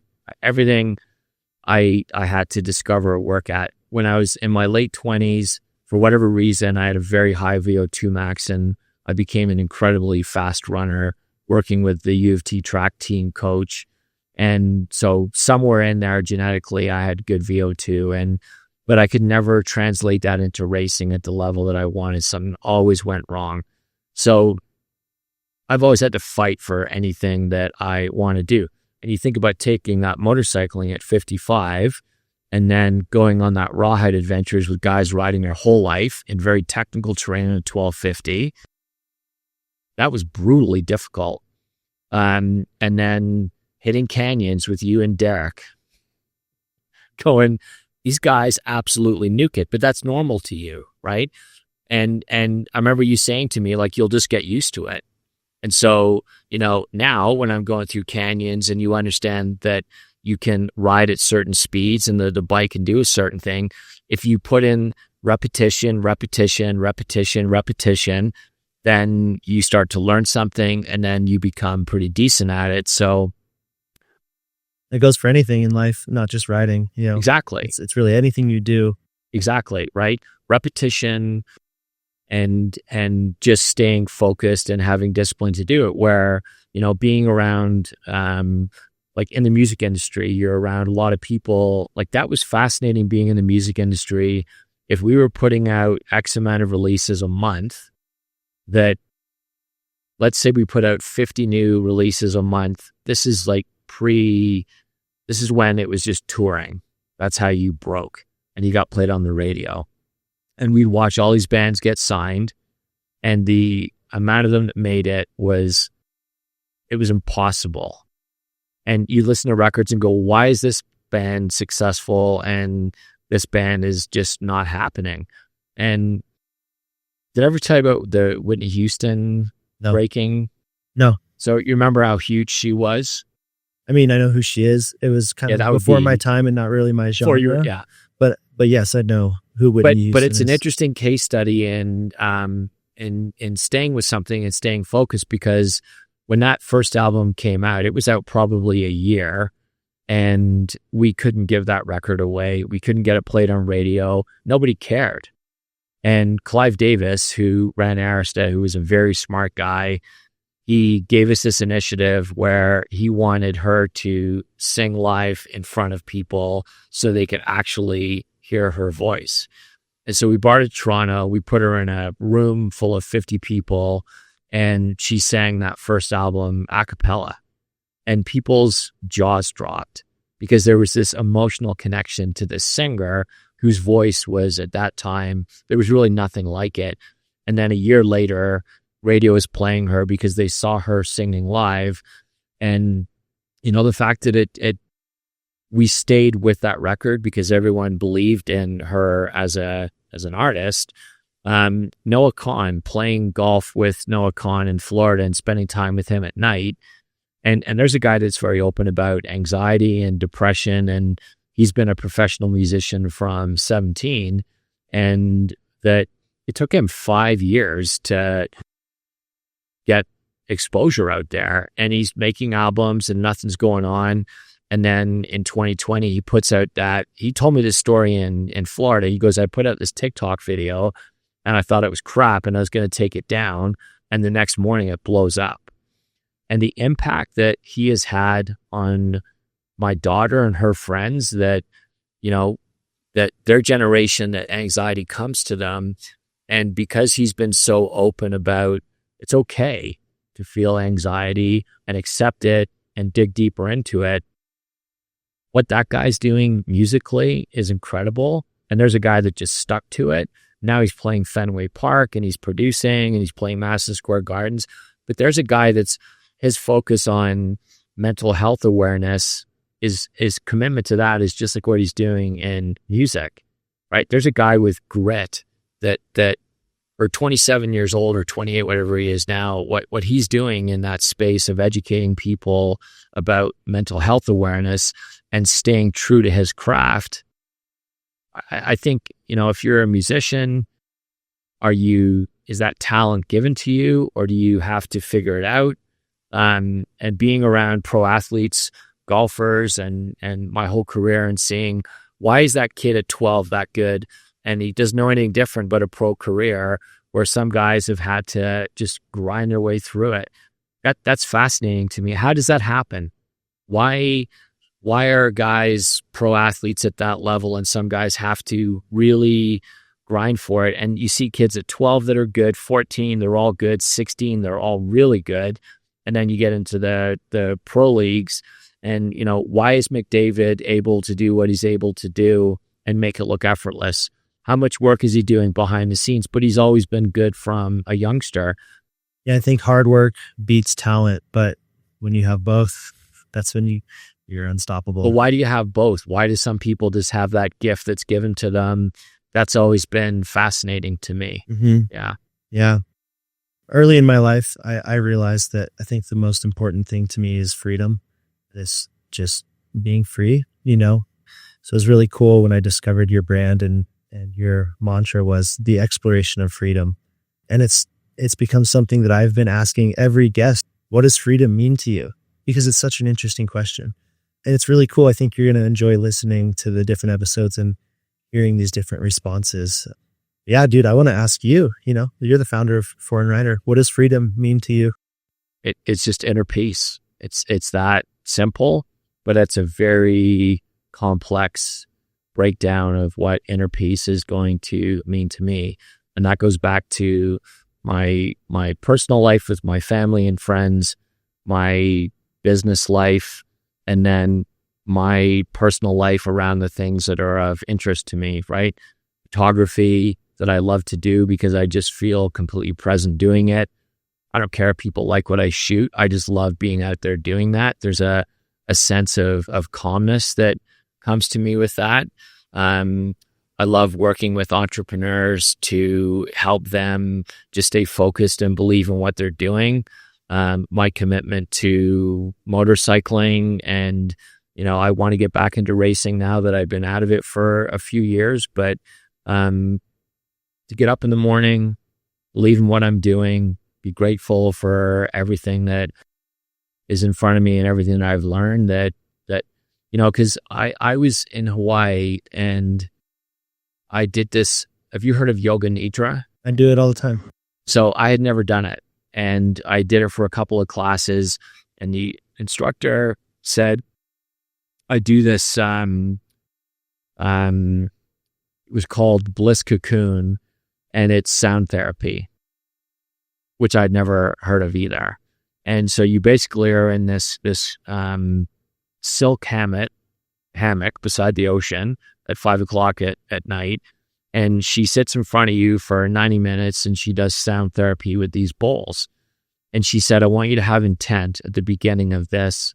And what is that intent going to be? So this is 3-4 years ago, I guess. And I said, I do.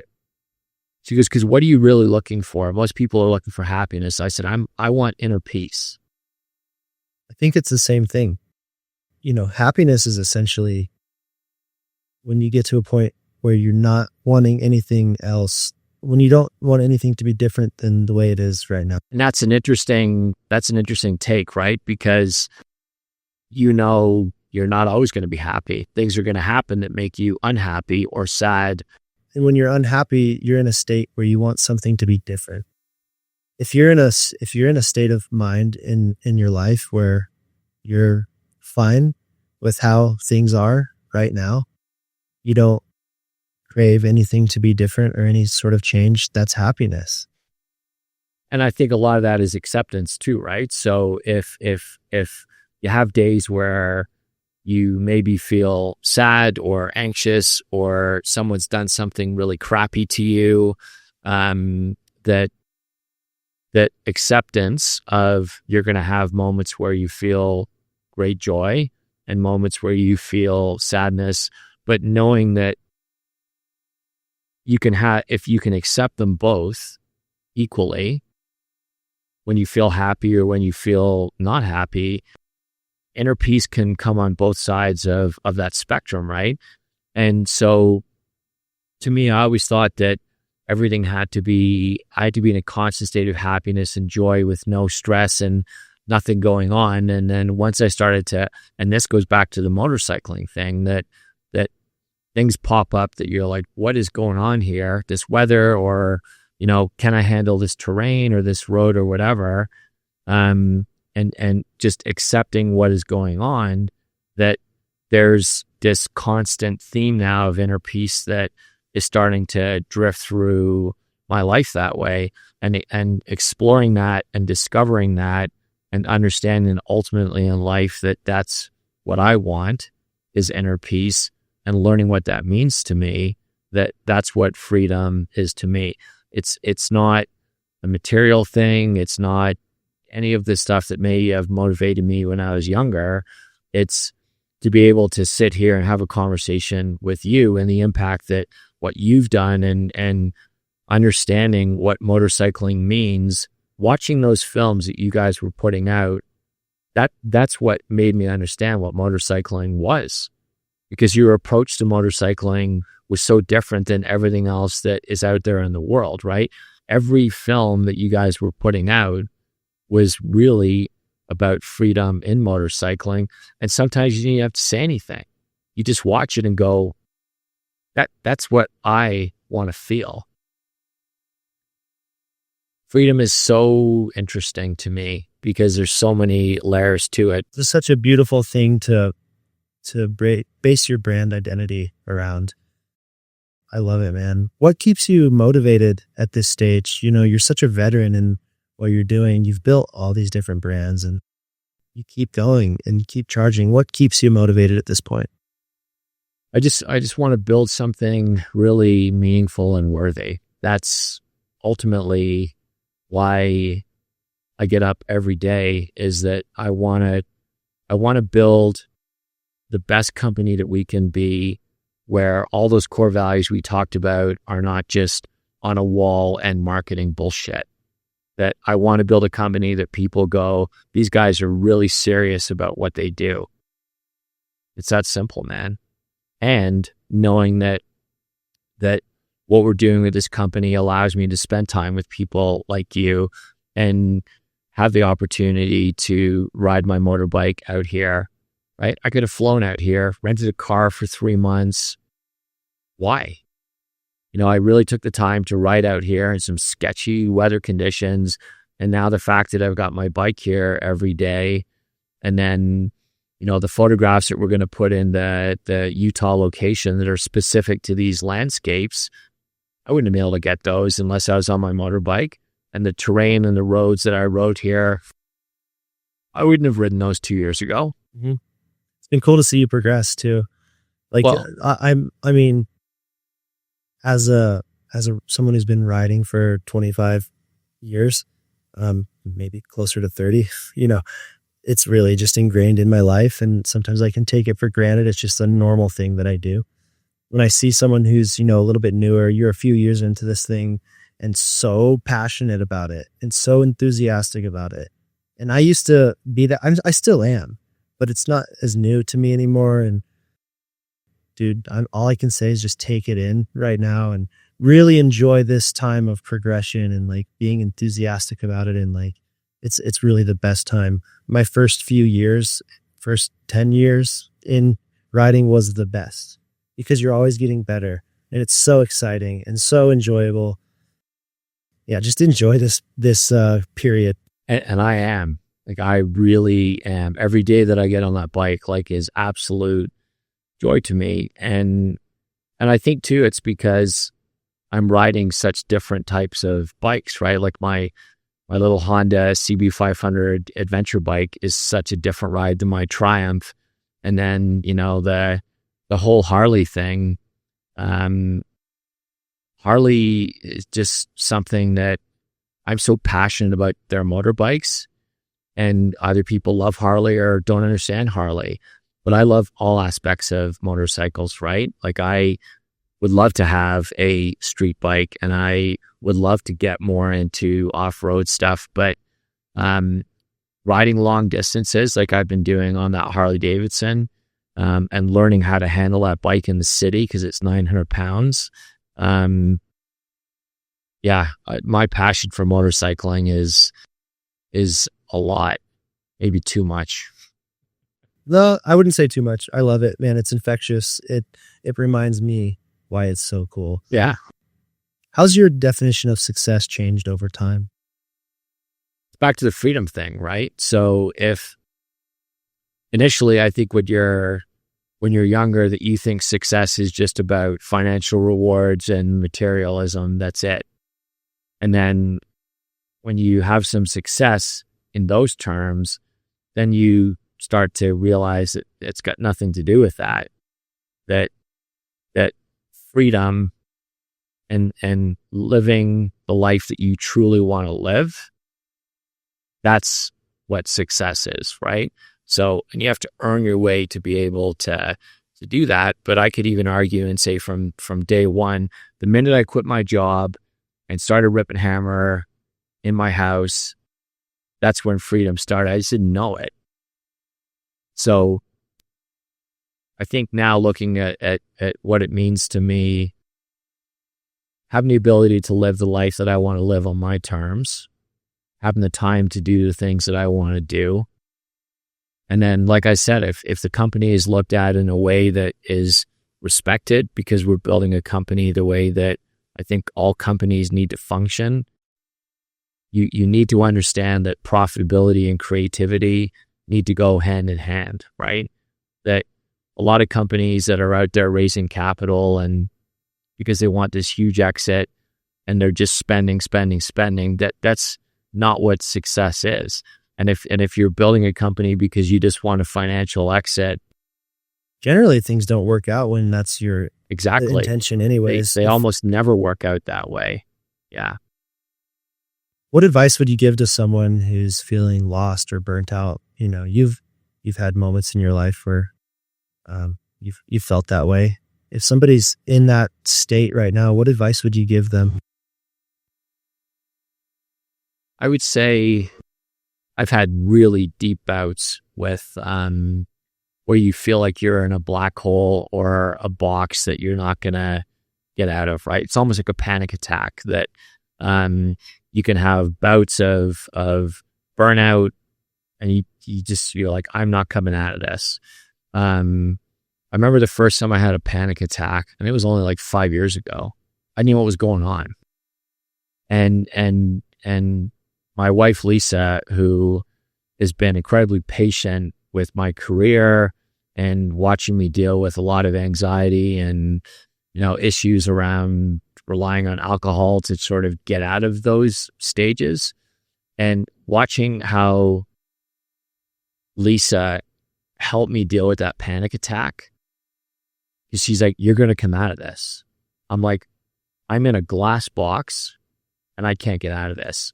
And I'm literally like looking at her going, I can't get out of this box. And she's like, you're going to come out of it. You're going to come out of it. You're going to come out of it. And that I think I learned from that panic attack, because it went on for quite a long time, that whether you're in a stage of burnout or depression or stress, you will come out of it.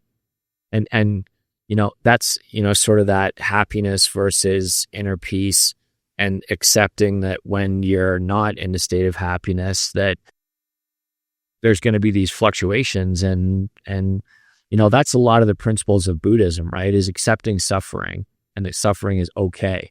And that you're going to learn from that, and you're going to come out of it. So my advice to anyone that's feeling burnt out, and I think burnout and stress to me are a little bit different, right? Because there's always going to be things that are causing stress, and you just have to learn that that's just part of life and business.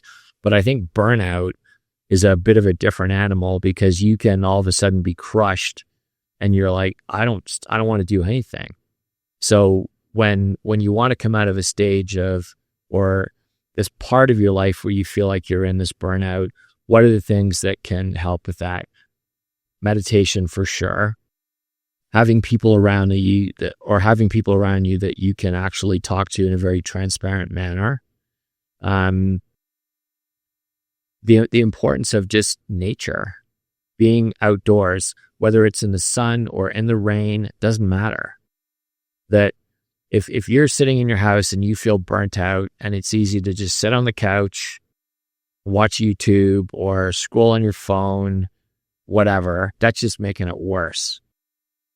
If you can just go outside and you're someone that has been an advocate for walking every morning. I remember when you and I sat in Washington and, it's 6 a.m. and you've walked and we're sitting on that bench looking at the ocean, talking about philosophies of this kind of stuff. Dude, walking is so huge for mental health. Every morning, it's kind of like a ritual that I don't miss. Yeah. I wake up early with the sun. I walk at sunrise with my coffee, and that's my time during the day to process my life, to think about the day, to think about what's coming up next in my life, to think creatively.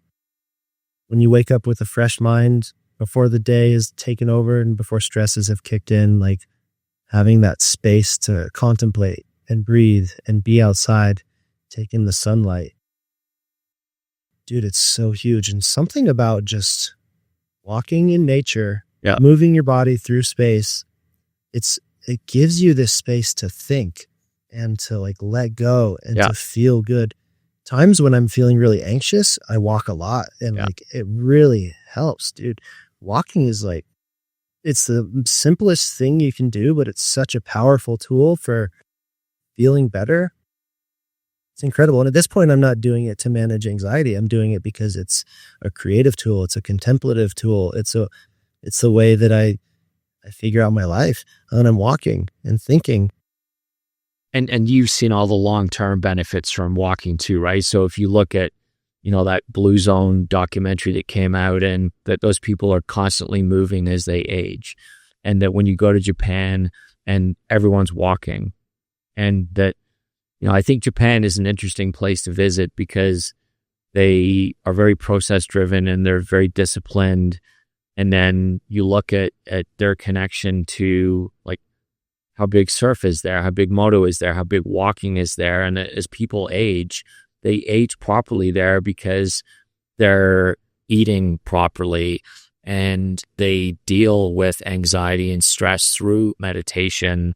And I think that walking plays a huge part in that. And, Lisa, she follows this woman, I think her name's Livy Delana, and she wrote this book called Do Walk. And this woman has walked like for the last, 10 years, every single day, whether she's traveling, whatever. And she owned a huge agency.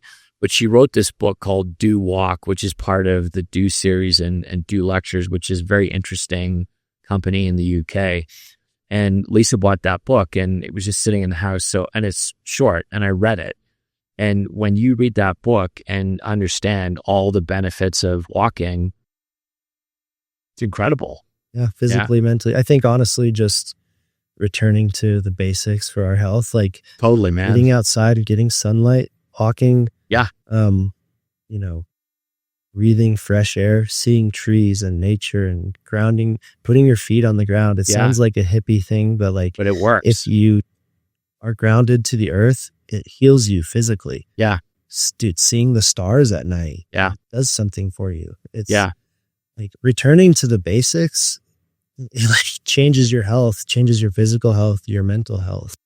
Because burnout's going to affect everybody differently, right? And at some point, everyone's going to deal with that, whether it's family issues or financial, like whatever's going to cause that burnout. But if you can just get out the door and go walk for 30 minutes and just take in all the sounds that are around you and stuff like that, and it's sort of bringing you back to those fundamentals, that back to the 2,500 years of, what those guys have talked about, that walking is such an integral part of that, being connected to nature. And I think burnout is a legitimate threat to people's health overall. I've reached burnout. And I mean, that's kind of what, and you're a young guy. My journey to wellness is like, I reached a point in my life where like I was working so hard, stressing so much that my system crashed. Like Cortisol is this hormone in your body that, people think of as the stress hormone, and it's bad, but you need a spike of cortisol in the morning. And then throughout the day, it comes down naturally and you can sleep at night. For me, my cortisol was always so high that eventually my body recalibrated and said, we're going to downregulate this. So then I had a chronically low cortisol, which is bad. It's called your HPA axis. I think it's hypothalamus, pituitary, adrenal. They work together to create your stress response in your body. And my brain was telling my adrenals to like downregulate. People call this adrenal fatigue. It's a term for it, but it's really just your body being in chronic fight or flight. Yeah. And downregulating your cortisol production, which in return, affects things like testosterone. It affects things like sleep. I couldn't sleep at night. I was up all night, anxious, fatigued all day. Just feeling so much anxiety, total fatigue. I couldn't work out because I didn't have the energy. Yeah. It's a downward spiral, but it's all because I worked too hard, stressed too much. And then when I found that balance and prioritized sleep, nutrition, mindfulness, exercise in moderation, not too much, everything in moderation, and like all of a sudden your system kicks back on and you find balance again. But burnout is a real thing. It can be a physical thing. It's not just a mental thing. Like I reached mental burnout, but it manifested physically for me in a big way that really affected me negatively. And it took 18 months to dig out of it. It's gnarly. So you got to be aware of what's going on and, be mindful about your body and your mind, and find these tools to manage it, and find community and social connection and friendships. And, I don't know. I think, prioritizing your health is the most important thing that we can do. Physically and mentally, right? And the fight or flight thing, I didn't really understand what that was until in 2020. I got tinnitus in my left ear. And when you get ear ringing and it starts to get worse and worse and worse, and what happens is when you get tinnitus in your ear, your body's usually in a state of fight or flight for whatever reason, or you've got a hearing problem. But when they're combined, so when your body's in fight or flight, it's sending out a signal and your brain is trying to compensate. So you get this ringing in your ear. And when I got it, I had another friend who had it, and that it really impacts people's lives and there's no cure for it. And so when I was trying to research why it was going on, because I couldn't get it to stop and it's never going to go away, your body goes into this fight or flight and it just starts to manifest itself and gets worse and worse and worse. And the more that you're going into fight or flight, it's getting louder, and it's going from a 4 to a 6 to a 10. And that I had to learn how to live with this. And I had to learn that fight or flight is one of the biggest causes of getting that thing to trigger, because I would say the first 2 years that I had it, I had to sleep on the couch with a TV on so I could drown out the sound. Now I've trained myself that there is no fight or flight, and that's what is going on with my ear. If I hear it, it's a reminder to just stay calm and let inner peace settle in. And I took something that could have became insanely negative and really cause a lot of problems because I just, you feel trapped in that, like you can't escape. You're in a vicious cycle, right? And the fight or flight thing, I think really understanding that does become a vicious cycle. And did that come because of a burnout stage in my life? Maybe. That was terrifying to go through that whole thing with my ear. And then you throw motorcycling into it with wind and sound. And that does so much damage to your hearing that it can, I don't know if you ever get ear ringing after a long ride, but the last couple days here, because I've been riding so much, that my ear starts to trigger. And then I just immediately go into a state of meditation and I can bring it back down because I understand what fight or flight actually means. I want to give a shout out to a really special partner of mine. I've been working with 805 Beer for close to a decade now. And honestly, it's more than just a beverage company to me. It's a symbol of a lifestyle that I believe in. 805 was born on the central coast of California, the 805, a place where life moves to the rhythm of surf, moto, music, and open roads. Whether you're out riding, jamming with friends, or just soaking in the last light of the day, 805 is right there with you. It's not about hype, it's about living fully and embracing every moment. But what makes 805 truly special is their commitment to sustainability. They've been brewing for generations and relentlessly focused on preserving the land that they call home, conserving water, reducing waste, and protecting what matters, the land where we live and play. They support the raddest events and the sickest athletes. But most importantly, they support the culture. That's why 805 has become a staple in my life. What's next for you in life?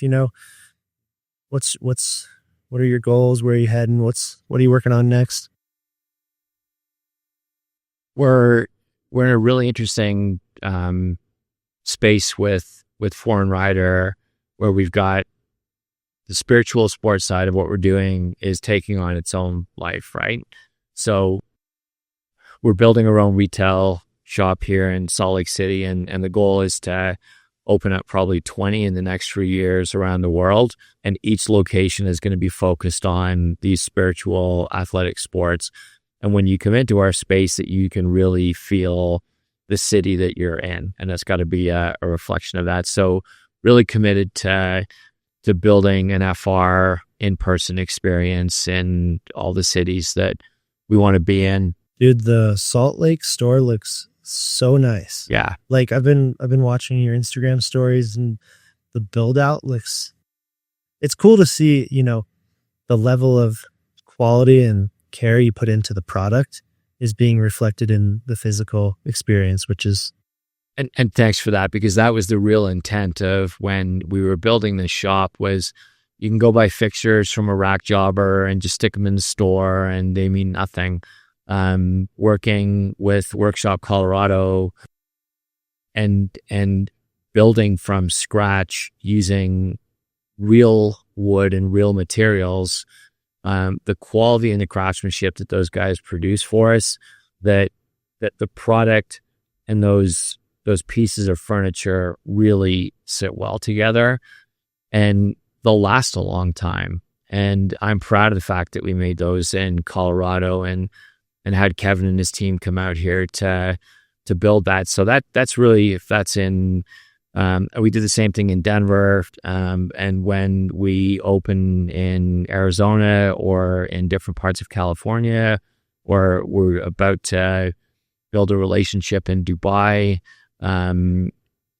that's the way that we will build a retail experience, because I genuinely love to deal with people coming into our shops, right?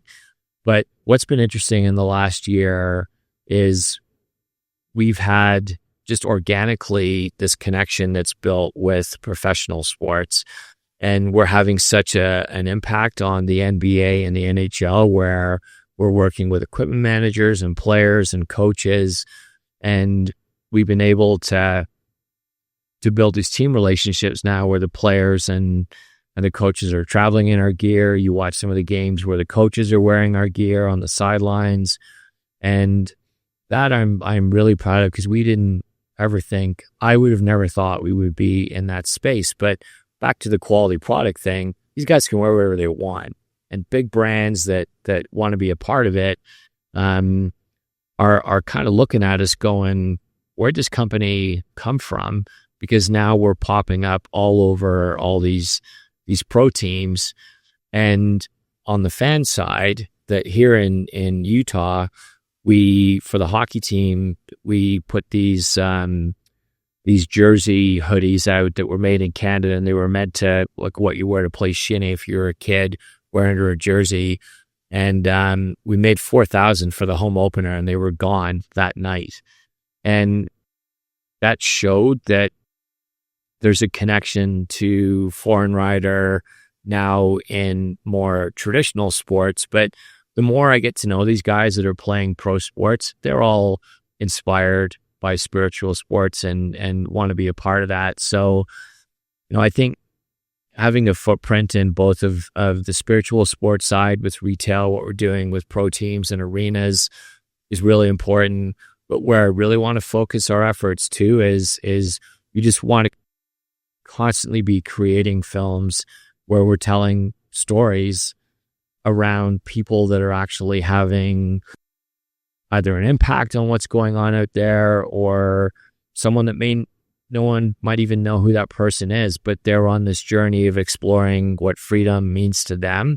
And I think that the more films and the more journals that we can do around that just goes back to that. If we can be there to get someone to think about building their own thing, that's a huge part of that for me. And then personally, I want to really dig deeper into other aspects of moto. I want to ride Baja. I want to do more off-road stuff.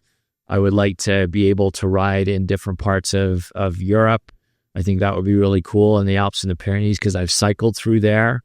And then, I'm so lucky with my family being so supportive of what we're doing, but also being heavily involved in my company. Like, it's a true family business. And the fact that we've been able to grow this at this level, because a family business can have its challenges, and just, continue on my path of inner peace and exploring what freedom means to me and not being afraid to explore that. And if stuff goes sideways, staying calm. If stuff's going great, staying calm and just trying to keep this balance through both of those lanes, then that's really what I'm focused on. So it's not very complicated. Yeah. Yeah. Well, dude, it's been super inspiring to Likewise, man. Yeah, thank you. Likewise. It's been inspiring to meet you and learn about this brand and see this brand and experience this brand and be a small part of it and watch it grow. And dude, I think what you're doing is so inspiring, so cool. It's what the world needs. It's what the apparel industry needs.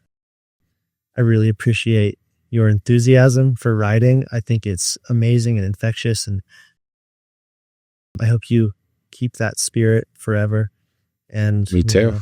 I really appreciate your mentorship as a entrepreneur and a business owner, and the advice you've given me over the years. You're always there when I reach out, and that means so much. And dude, I'm thankful to have you as a friend. So likewise, Ben, and you're doing great stuff, man. And I think your commitment to constantly evolving and everything that you've done and everything that you're doing now, that you're inspiring to me. And that's the thing, as you age, you think that you're going to be the source of inspiration for people. And then you're exposed to all these younger people that are doing amazing things, being creative and not afraid to put their toe across that line. And, that's the part that you start to be so inspired by your generation and just, I don't know, that's the part I was not expecting. So trust me, it's a mutual thing, man. It's cool how you meet these people that you love through the things that you're passionate about doing. Yeah. And you started this business based on passion and soul and doing what you believe in, and it's led you to these people. And and same here. It's like I'm following what I believe in, doing what I believe in, and that leads you to your people. And it really does. It happens naturally, and one thing leads to another. You begin not only working together and building each other up, but you gain true relationships with these people, and it's amazing. It's just one more element of following your passions, And that is the part in business that, you hear me talk a lot about your path chooses you. You don't choose your path, because I always thought it was the opposite. And that as soon as you let go a little bit and you start to pursue what you are passionate about, because that's ultimately what you become really good at, that what you see in the business world is that all these opportunities start to surface, because you're doing it the right way, that people want to be a part of the world that you're in and creating. And all of a sudden, all these dots start getting connected, and that people just start to come from you from areas that you would never anticipate. I think that where you're going to be in the next 3 to 5 years is going to be incredibly interesting to watch, right? Because you can tell that you're so passionate about doing this, and even the preparation of questions, because I didn't know what to expect. And the conversation, like, I know how you think, but I think the way that you're building this, it's going to be really interesting, because you're going to open a lot of eyes to so many different areas of life that people are not expecting that come from moto. But, I think that's why the whole Ride Beyond thing is such an important project. But the name of it is going to open up so many different areas of, what this is going to look like in the next 3 years, man.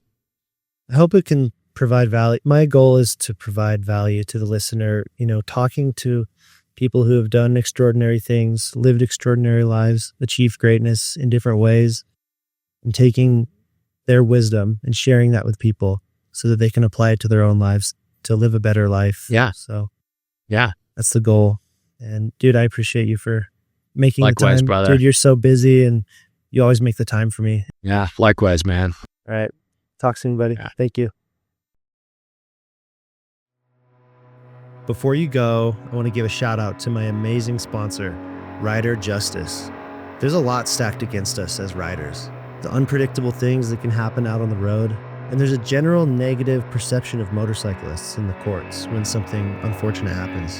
Thankfully, there's someone out there who's been fighting for us, like really fighting for over 25 years, and that's Scott O'Sullivan of Rider Justice. Scott is not just a lawyer, he's an advocate for riders. The kind who shows up to rallies, sits on nonprofit boards, gives free legal advice to riders in need, and truly fights for our rights.